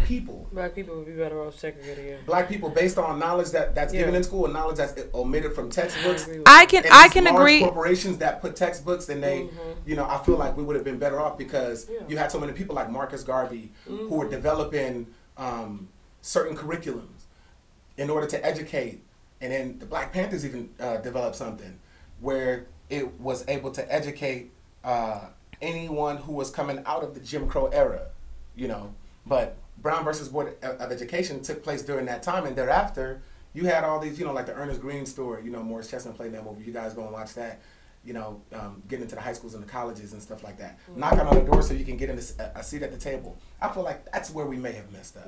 I feel like we should have kept our own, built our own, did our own, so on and so forth. We would have had a powerful black economy. And I'm not even talking about the Black Wall Street, you know, post-Black Wall Street in 1921. And they were bombed for whatever, you know, what they were building up. You know what I'm saying? So I'm just like, you know, it hurts me. And now, and shout out to Jay Morrison, they're building something in Tulsa, Oklahoma for black economy. That's what's going to set us right. Policy and owning our own, period.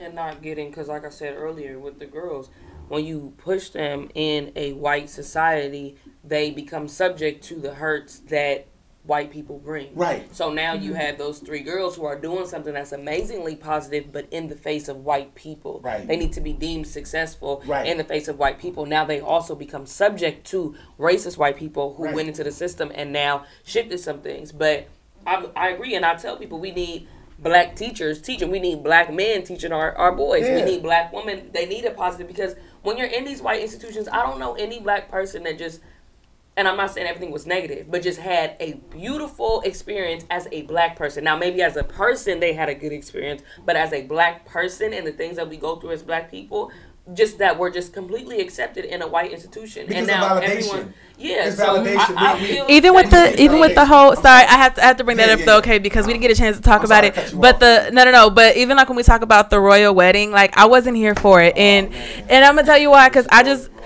I wasn't here for it though, only because like I don't feel like that we as black people need validation, and I think that kind of goes back to how we feel about ourselves and how we validate who we are. And like all weekend it was all about, oh, Meghan Markle, she's a black princess, this, she's a black princess, that, and I'm like, no, we've been royalty. She from my hood, you know, Windsor Hills, Crenshaw area, right over there. You know, that's where she's from. Yeah. You know, her mom was a social worker. That's situational. Again, that's just one person. It's just that everybody's jumping on it because it's like, oh. But that's the conversation right now. But somebody created the conversation. Am I right or wrong? Yeah. Somebody creates it and it's propagation. And then people go with it. Then it becomes a, why she got to go for a black. Our sister over here just spoke on the fact that she's mixed. But she's claiming it. She's claiming it though. Meghan Markle identifies it. She says, "I'm not neither black nor white. I'm biracial." She says that. She has written. She didn't get married for us though. She get married for herself. She ain't doing it for us. She doesn't navigate her life as a black woman. So when someone comes and says, "How do you feel?" Like when she did this, she ain't sitting with me at the table because she has said herself, even in acting gigs, she goes in as a biracial person because sometimes she can get the Heather role, sometimes she can get the little, you know, spicy Latina Lucy, sometimes she can get the light skinned black. So she doesn't even identify as black. So when someone asks me as a black woman, how does that make you feel? I ain't got connections to her. First of all, her experiences are not the same. Even though she is black, her experiences are not the same as mine as a black woman. Like it's just not what that is. So her doing that. First of all, celebrate the wedding. It ain't got nothing to do with being black nor white because that's not what she's claiming. Celebrate the wedding or don't even talk about it. It ain't got nothing to do with black. But like I said though, people create that conversation for some type of tension and or attention, and it creates confusion, and people just start going back and forth. Now we having Instagram fights, and I'm just like, why are we even like? She's in the palace. Like, why does it even? And like I said, like that's her. That's what she chose. That's what he chose, and it is what it is. To my knowledge, you know, he liked black women. You know, it plays more into this narrative of the disrespect of the black woman because now it's like that's a black woman. We don't look like that, so now that's being accepted as black, but we don't look like that. So now it plays even more where we're gonna put our own image of a black woman now at the forefront of media and the, you know, and the social whatever. So now we put that as a black woman, but I'm looking at that like that ain't me. But this is just one situation. My thing is we're glorifying this thing way too much. My thing is, it's funny because I want to bring this back to Black Panther. We're so busy talking about Wakanda. When somebody gonna say something about Kenya? When somebody gonna say something about Ghana? You know what I'm saying? Like that's where the first slaves were taken from. Like that's the entrance in. But the royals, nah. The entrance into the conversation. Because if there was no Black Panther, you wouldn't be bringing that up right now. But your segue was Black Panther, and I'm saying the segue is Black Panther. I'm talking about the glorification of certain things. Like we give more glory to like a Wakanda than we will give to Ghana. Like we give more glory to Meghan Markle than we'll give to the real. Black Americans are not educated on it. True. So then you come in. Now I'm like, dang, Black Panther was dope. Like, is there really a Wakanda? Like you said, it's a segue. And you say, there's Ghana, there's kingdoms in Africa. So now, because I saw Black Panther, I'm like, dang, like Africa got to be something dope. And then you, as an born African American or a first generation, you come in and you like. You're telling me now. So now I'm being educated on what you're about to say by way of Black Panther. And I feel you're not, and I don't want none of the Wakandans out there, you know, people who stand for Wakanda all day. You know, my thing is if we're, and I try not to be so deep, but it's just like, you know, Wakanda was created by, you know, a European person, you know, comic book, Marvel, so on and so forth. It's just like the first, and it's good that this is a segue. The movie is brought about black, not militancy, but black consciousness in a way that hasn't been done before. It's the number one movie in the world of all time. You know, so I'm just looking at it from the situation that I think we now have to be ready to graduate and not stay in the same place. Like for instance, like Meghan Markle, like I'm happy for her the same way I'm happy for the man that married her. That doesn't make me appropriate anything that's European. Neither does that make me less black. Or more black because I'm going for Meghan Markle. They're two human beings, whatever. How many white and black, how many interracial relationships do we have in the hood? Does anybody know? How many you know what I'm saying? Like how many interracial relationships do we got in the church? Anybody saying anything about that? But this one is magnified, so we're gonna give it a lot of attention. We talk about interracial relationships. We do. I'm gonna send you the episode. I think honestly, archives on that. I think honestly, people are just relating because even though she is biracial, a piece of her that is black is in, you know, the Windsor Castle or whatever. So people are saying if a piece of black can get in there, then maybe one day like a whole black person. That's what I don't like though. And I'm just saying, this is how you conversation. Hold on, wait, y'all chill. Hold on, wait, y'all chill. Oh my God, y'all, hold on, wait, stop. I'm not gonna have it. We will not have it. We will not have it.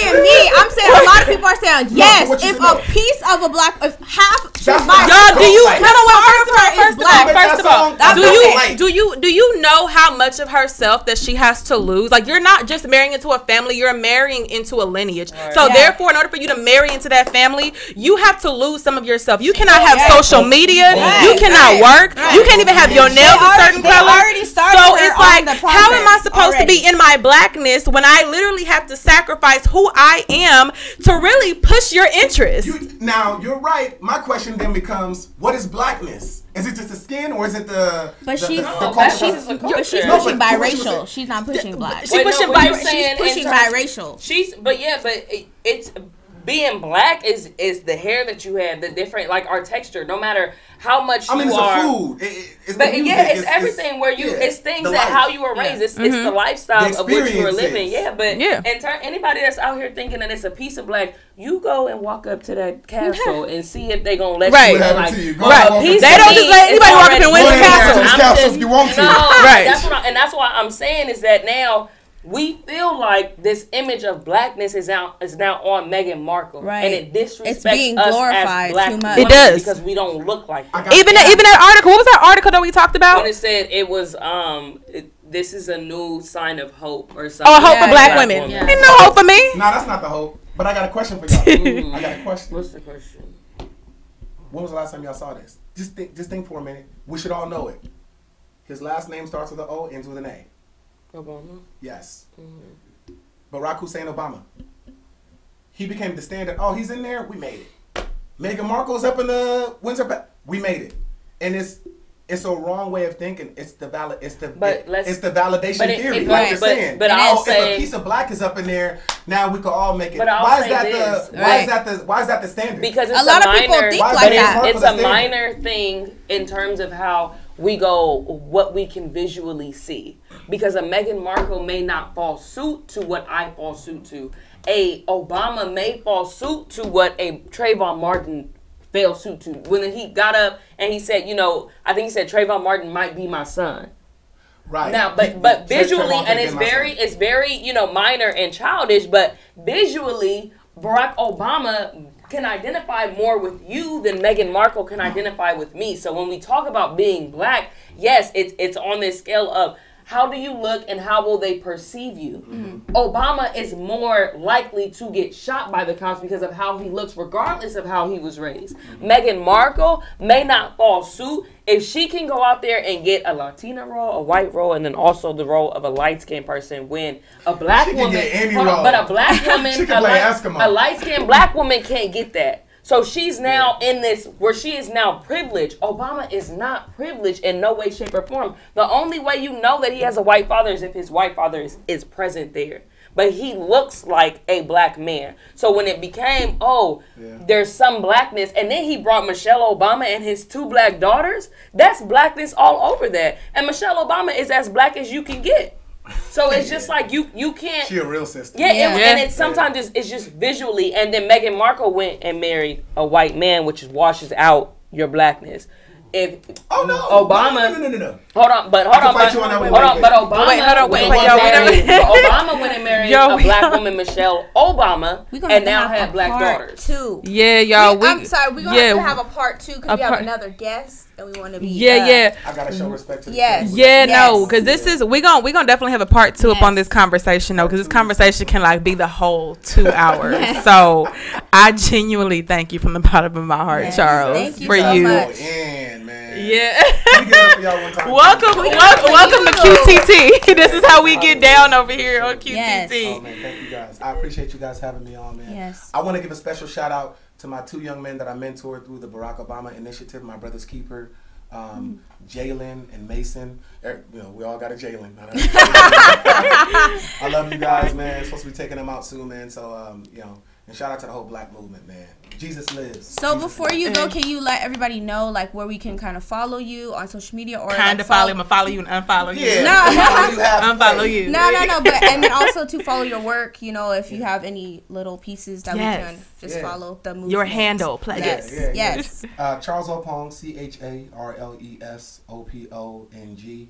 On Twitter, it's the same thing with an underscore at the end, and you can find all my work, man, on my website, charlesopong.com. CharlesOpong.com. Thank you, Queen. Thank you. Like, you really came through and dropped some gems. Like, I was sitting over here like, oh my gosh, I was so interested. But no, I love this. It's gonna be definitely a part 2. Yes. Can we share a prayer real quick? Yeah, of course. I love prayer. We talked about a lot of things, so I just want to.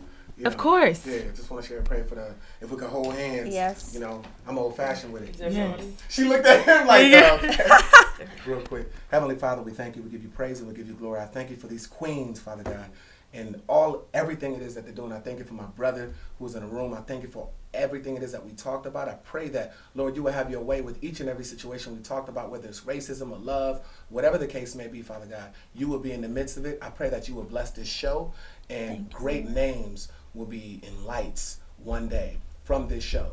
We thank you, Father God, for all that you've done with the Hub Radio and QTT. In Jesus' name we pray. Amen. Amen. On that note, y'all, we're going to go to a quick break. We'll be right back with Francesca Lewis. Okay, we're going to be giving away a goodie bag. All right, you guys, stay tuned. Yeah. This was amazing. This was so amazing. Thank you.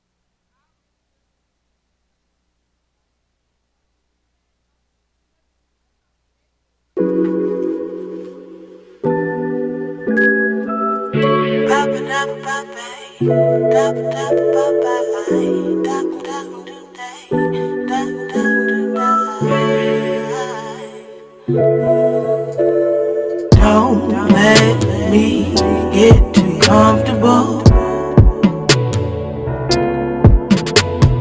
Don't let me get too comfortable. I know, my friend, you are a blessing, but I'm not guessing you'll wreck my whole life. I already know your type. I'm guessing you want my blessing, but baby, I'm not that guy. Either way, I'm not gonna do the things I used to do. I'm not trying to get too comfortable. I just want a friend until the end. We ain't even gotta do that other shit. We can ride a bike or play air hockey on the side. Maybe get a drink, but girl, I don't wanna be between those thighs. I know that you're beautiful, you know that you're beautiful. So maybe, baby, we shouldn't get too comfortable. Think about it, I know you want it, yeah, girl, I want you too. But right now, baby, I just cannot do that to you. Blessing, but I'm not guessing. I already know your type. I'm guessing you want my blessing, but baby, I'm not that guy. Blessing, but I'm not guessing you'll wreck my whole life. I already know your type. I'm guessing you want my blessing, but baby, I'm not that guy. I know that you're beautiful, you know that you're beautiful. I know that you're beautiful, you know that you're beautiful. But I promise I'm not your blessing.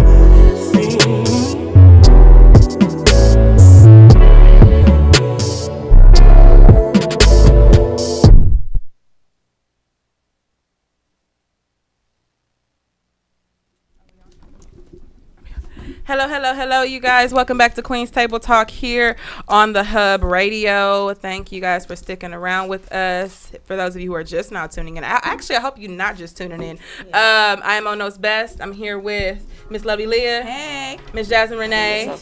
And we have Miss Francesca Lewis in the building with us, owner of the Brown Sugar makeup artistry. Yes. Okay, so I'm here for this. So I was really excited. Okay, so when we confirmed you, because I love makeup. makeup and all things makeup. So I actually haven't done my makeup like the past 4 shows. So I have to make sure that I put a face on for you today. So tell us more about the brown sugar. It can all get too much, so let's sit by an English river till the water runs dry. Can we light a cigarette and talk about days gone by? We're neither saints or sinners, so leave your history behind and grab a bottle and take it one day at a time. Go more in depth on the chemical side, not even just the chemical side. Take it one day at a time. Starting a vegan-based skincare line, and it started back in 2016. I know you're feeling way down tonight. Awesome. Look at you. I'm here for this. I'm here for the Black Girl Magic. Support black business. I love this. So you said all your products, they're all vegan. So I didn't know that. Okay. That is so cool. So what would you say is like the best seller that you have out of all your products? In a world of reinvention, it's never too late. So let's sit by an English river till the water runs dry. Can we light a cigarette and talk about days gone by? We're neither saints or sinners, so leave your history behind. So you said the lavender setting spray? Okay, so does your face smell like lavender when you put it on spray? It does smell like lavender. Okay. Oh, God, that's so cool. Because like all my setting sprays, take it one day at a time. They usually smell like chemicals. Yeah, that's the problem for me with skin. La la la la la.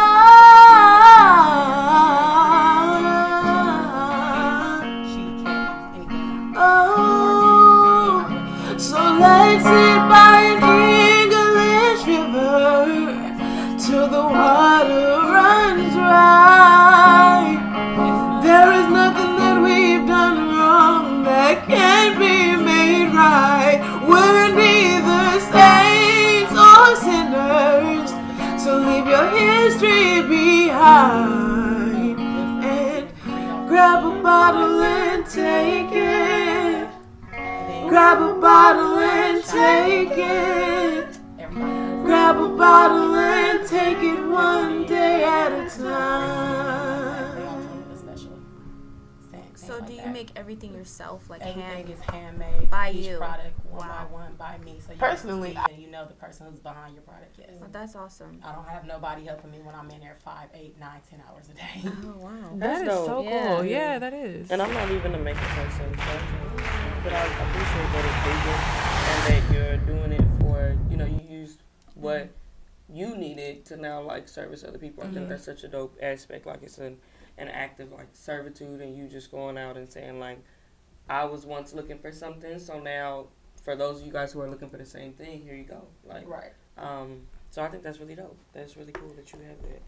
Have you thought about like branching out into like hair care, like, you know, body more so I'm like actually lotions? having we have and there is also the cream, the highlighting cream, which is also vitamin E based, things like that. It also has coconut oils and sweet almond oils in it as well. So that's really good. Like summertime is coming, everybody wants to glow. I have my shimmering glow spray, so that's what you see all over my face right now. I pretty much decided to use the lotion or do a lotion because not everybody wants to have an oil, which I do have the Hydrate and Glow oil. And with that was more towards, I want the bronzy, or, you know, it's very pigmented. So, ladies, whoever gets this basket, please shake it up. And you are going to be a brown sugar baby for sure. Yes. Ain't nothing wrong with that. So tell us what's all in this basket for the people out there. There's a lot of goodies up in here. It's a lot of goodies. So we put in our signature brown sugar color lip glosses in there. We have our original brown sugar lip and body scrub that's in there. We have our strawberry kiss me a hydrating cream. We have a brown sugar hydrating glow oil, and I threw in a beauty blender in there as well. And then you also have a lavender lush setting spray. And then my boy from Mad Drama, Juicy Drama, threw in a pair of sandals from his clothing line, you guys. So and y'all get sandals too. Y'all come through. So check out Mad Drama, Juicy Drama. I just did a photo shoot for him on Saturday. So if you guys go look at my page, you'll see some of his clothes and things like that. So please go look out. Oh, I love this. Okay. You got this Linwood shirt on. That's where you. I'm born and raised Linwood. So if you checked out my page, you'll see it. It says I am the Linwood MUA. Yes, born and raised. I'm like the cast of Compton and Linwood because I'm over there by Linwood Middle School. You look very familiar. So yeah, yeah, you know, right there. But. Yeah. I'm born and raised straight out of Linwood. Yeah, definitely. And then also, I just want to know, do you have any, what would be like your most important makeup tips that you would give to people? Maybe not even really makeup tips. Maybe just personal skincare tips. I always tell my clients exfoliate, drink lots of water. I'm bad with that myself. As y'all see, I got a soda sitting right here. I am bad with the soda game. Drink a lot of water. Take care of your skin. That's the biggest organ of your body. That's what everybody sees first. So if you want flawless makeup, everybody asks me, how do I get flawless makeup? I take care of my skin. I have to. It's a must. Summertime's coming. We are women of color. We don't burn easily, but please put on, put on your SPF, you guys. It's a big must. Take care of your skin. Right. Keep it pretty. That's a good advice too, because actually people tell me the same thing too, like that my makeup, like I don't really wear a lot of it and I don't have to because like my skin is clear, but I have noticed that like when your skin when you do like maybe have blackheads or like if you have acne, you almost kind of have to add extra product on to where it makes your makeup look more cakey than what it is. So I never thought about that. And I like to I do primers, a good primer. So like I said, I have a primer. My setting spray can be used as a primer, all over mist, just if you just want to put a mist on for during the day just to get some hydrating. I have a rose water as well, which is a big seller as well for my clients who have eczema. So with those little things like that, I just feel like just using something after you wash your face is a big must. I have clients who come get blackhead removal, and you'll be surprised what's under your skin. You'll see stuff to where you're like, what is that? And it'll be years and years worth of caked up oil. And that's what you slip. Do not sleep. Please, ladies, do not sleep in your makeup. Girl, okay. I'm a big, my husband will tell you, I sleep in my makeup all the time. Do not sleep in your makeup. It's clogging your pores. Yeah, I was just going to say There's that. Your acne right there. I have a very bad habit of doing that. Like, what I do is I actually get a towel and I put it down on my pillow. Because, like, sometimes I'm really, really lazy and I don't want to take it off. And I've noticed it because sometimes if I don't, like my face, I start to get bumps up on there for a couple of days and then it'll go away. But I'm like, you got to stop doing that. But I be so lazy. I'm big on that. The day we had the photo shoot Saturday, I had a cake full of makeup on. I went and did prom makeup, did more prom makeup. I was looking at my food. I fell asleep at the table, and I just went and laid at the bed, and it was woke up with a whole eyebrows, lashes. It looked like I never took it off. Oh my God. Full face. Full face. Yeah, no, I'm right there with you though, because I literally do that all the time. And I said I'm going to get better with that, because that's not good, and no, especially because like it gets up on your like on your pillowcases and stuff. Like I literally have to wash them like every so often. It won't come out sometimes. Yeah, it won't. Yeah, I know. I have shirts, just makeup, and it'll just be like, well, that's done. Right. So, I mean, by all means, we're gonna get better with that. We're gonna. Yes, please.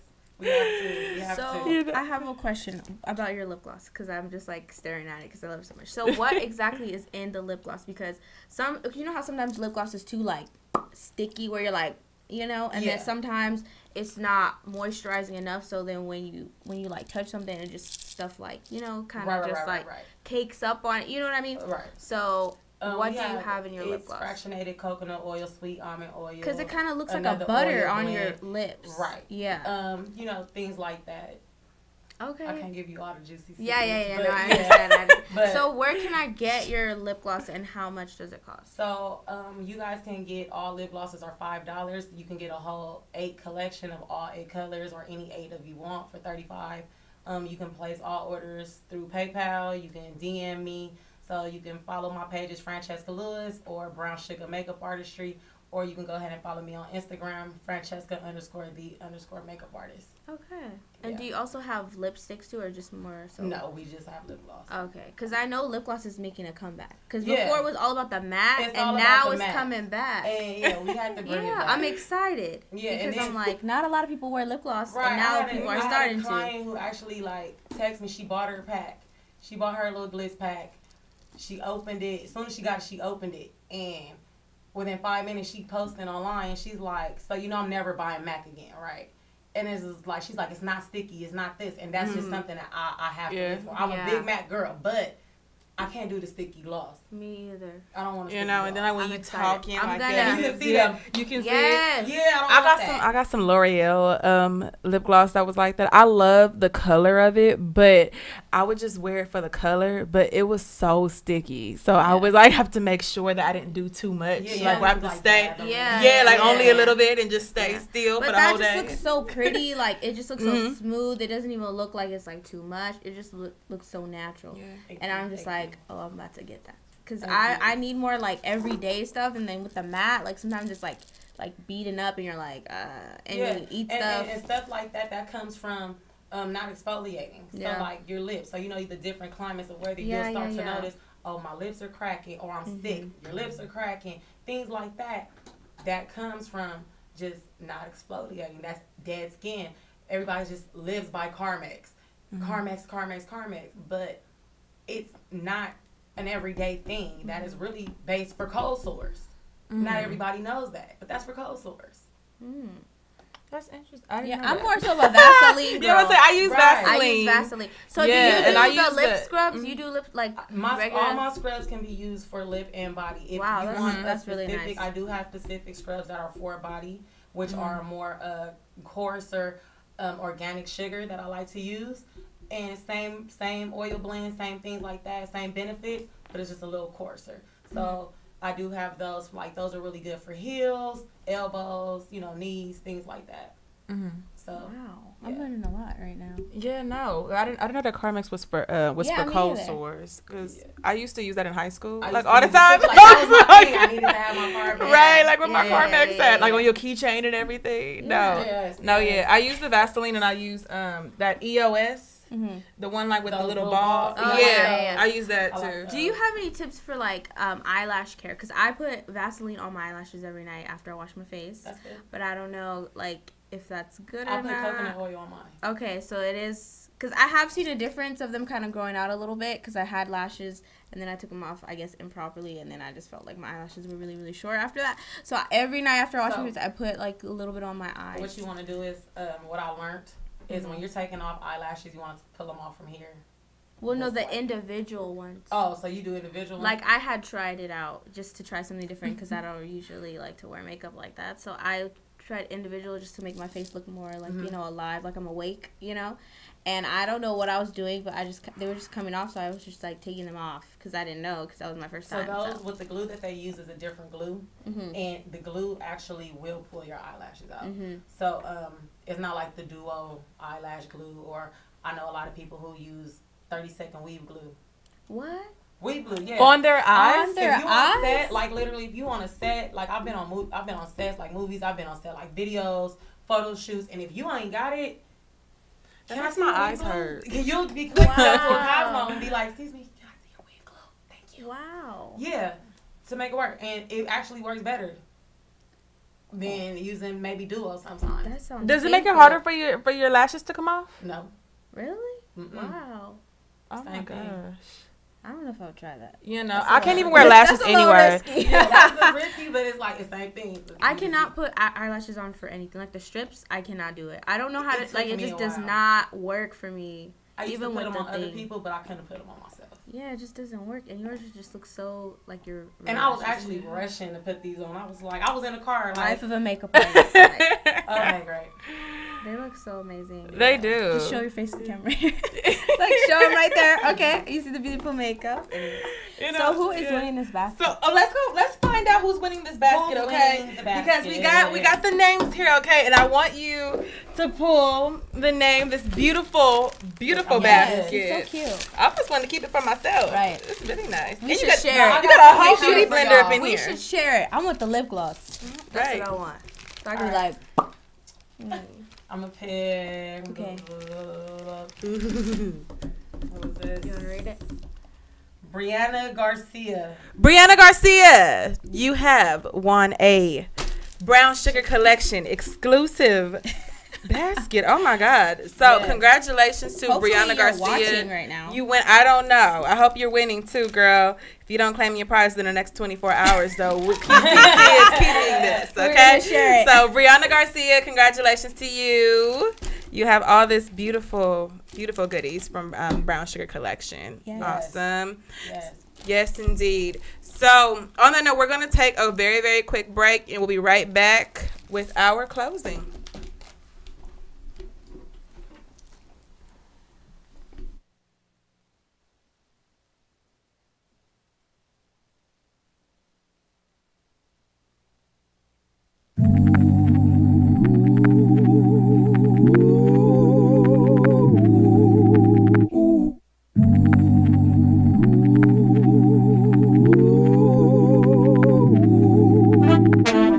Maybe I should stop building sandcastles, cause it always feels like the current is coming in. Oh yeah, lately it's been tough trying to get past you. Should've listened when you told me that it's the end. Oh yeah, maybe I should spend more time hanging with the friends that I came with, cause I can't quit thinking about you now. Maybe I spend all my life trying to build what's right in front of me, or how dumb of me. Cause now the waves are coming in to wash my love away, and then I'll build it up again. Oh yeah, this time I hope you'll stay. Oh yeah, yeah, yeah. Dun dun dun dun dun dun dun dun dun dun dun. Dun dun dun dun dun dun dun dun dun dun dun dun. See you all the time, eh? Memories in my mind, yeah. You say you need a break, I say I can't relate. Saw you down on 10th Street, you act like you don't miss me. I thought I had your heart, now it's tearing me apart. Oh yeah, yeah. Maybe I should spend more time hanging with the friends that I came with, cause I can't quit thinking about you. No, maybe I don't waste all my life trying to be what's right in front of me, or how dumb of me. Cause now the waves are coming in to wash my love away, and then I'll build it up again. Oh yeah, this time I hope you'll stay. Cause now the waves are coming in to wash my love away, and then I'll build it up again. Oh yeah, this time I hope you'll stay. Oh yeah, yeah, yeah. Dun dun dun dun dun dun dun dun dun dun. Dun dun dun dun dun dun dun dun dun dun dun.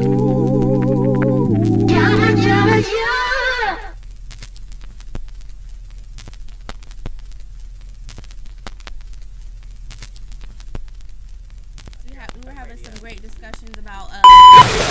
Saw you down on 10th Street. You act like you don't miss me. Okay, so once again, congratulations to Brianna Garcia for winning this lovely basket, along with a nice pair of sandals. Look at you. I'm sorry, remind me again. Those are from Juicy Drama, Mad Drama. Yes.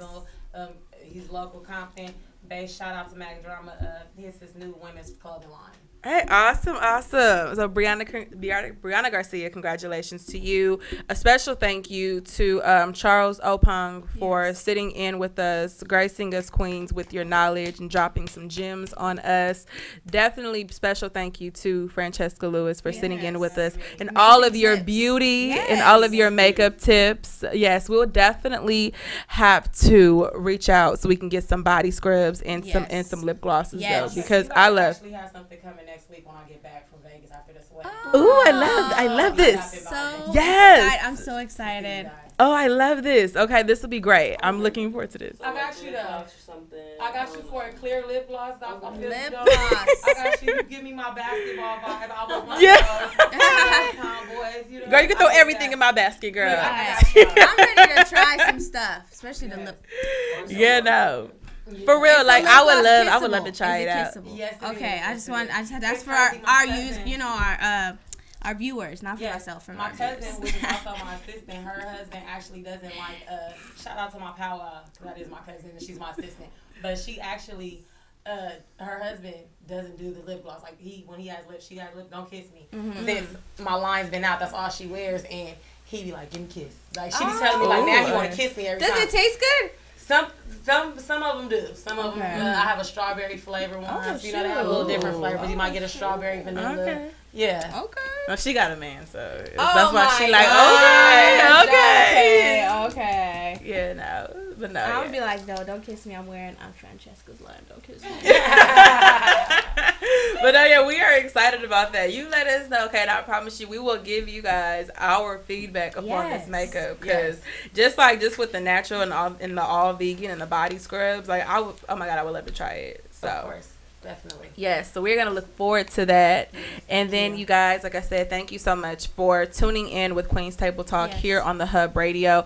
Make sure that you tune in next week. Next week will be our last show before the summertime. So we're going to go on a little break for summer. So just make sure that you tune in next week. I guess you can call it like our season finale. Yes, like, for real. Like if y'all, like for y'all who have really like been following us and following our movement, we've really been nonstop with QTT since September, October. So definitely we need a break too. So thank y'all so much for definitely tuning in every single Tuesday to watch us. But tune in next week. We'll have C Blue will be here in the building. And we will let's see. Am I missing anything? Any announcements?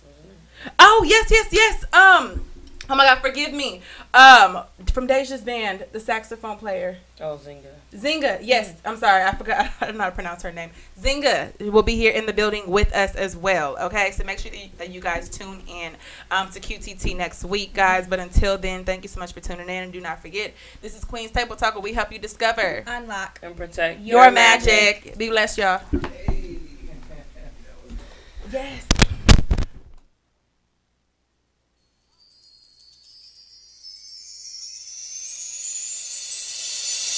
Too patient now, just pass it down.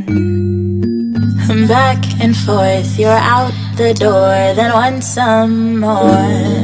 Too patient now, I'm screaming out. You won't allow me to be great. I graduated, and you just hate my progression to higher things. Don't hold me back, I'm ready for my life to change. You might win and you might lose sometimes, but when you make them lose their mind. You might win and you might lose sometimes, but when you make them lose their mind, No patience now, I'm jetting out the door again, just to begin my great days. No tolerance for your nonsense. I can't wait to levitate to excellence. No patience now, no turning round, just to allow your hate doubt. You might win and you might lose sometimes. But when you make them lose their minds. You might win and you might lose sometimes. But when you make them lose their minds, I'm running out too fast for you. I'm flying now,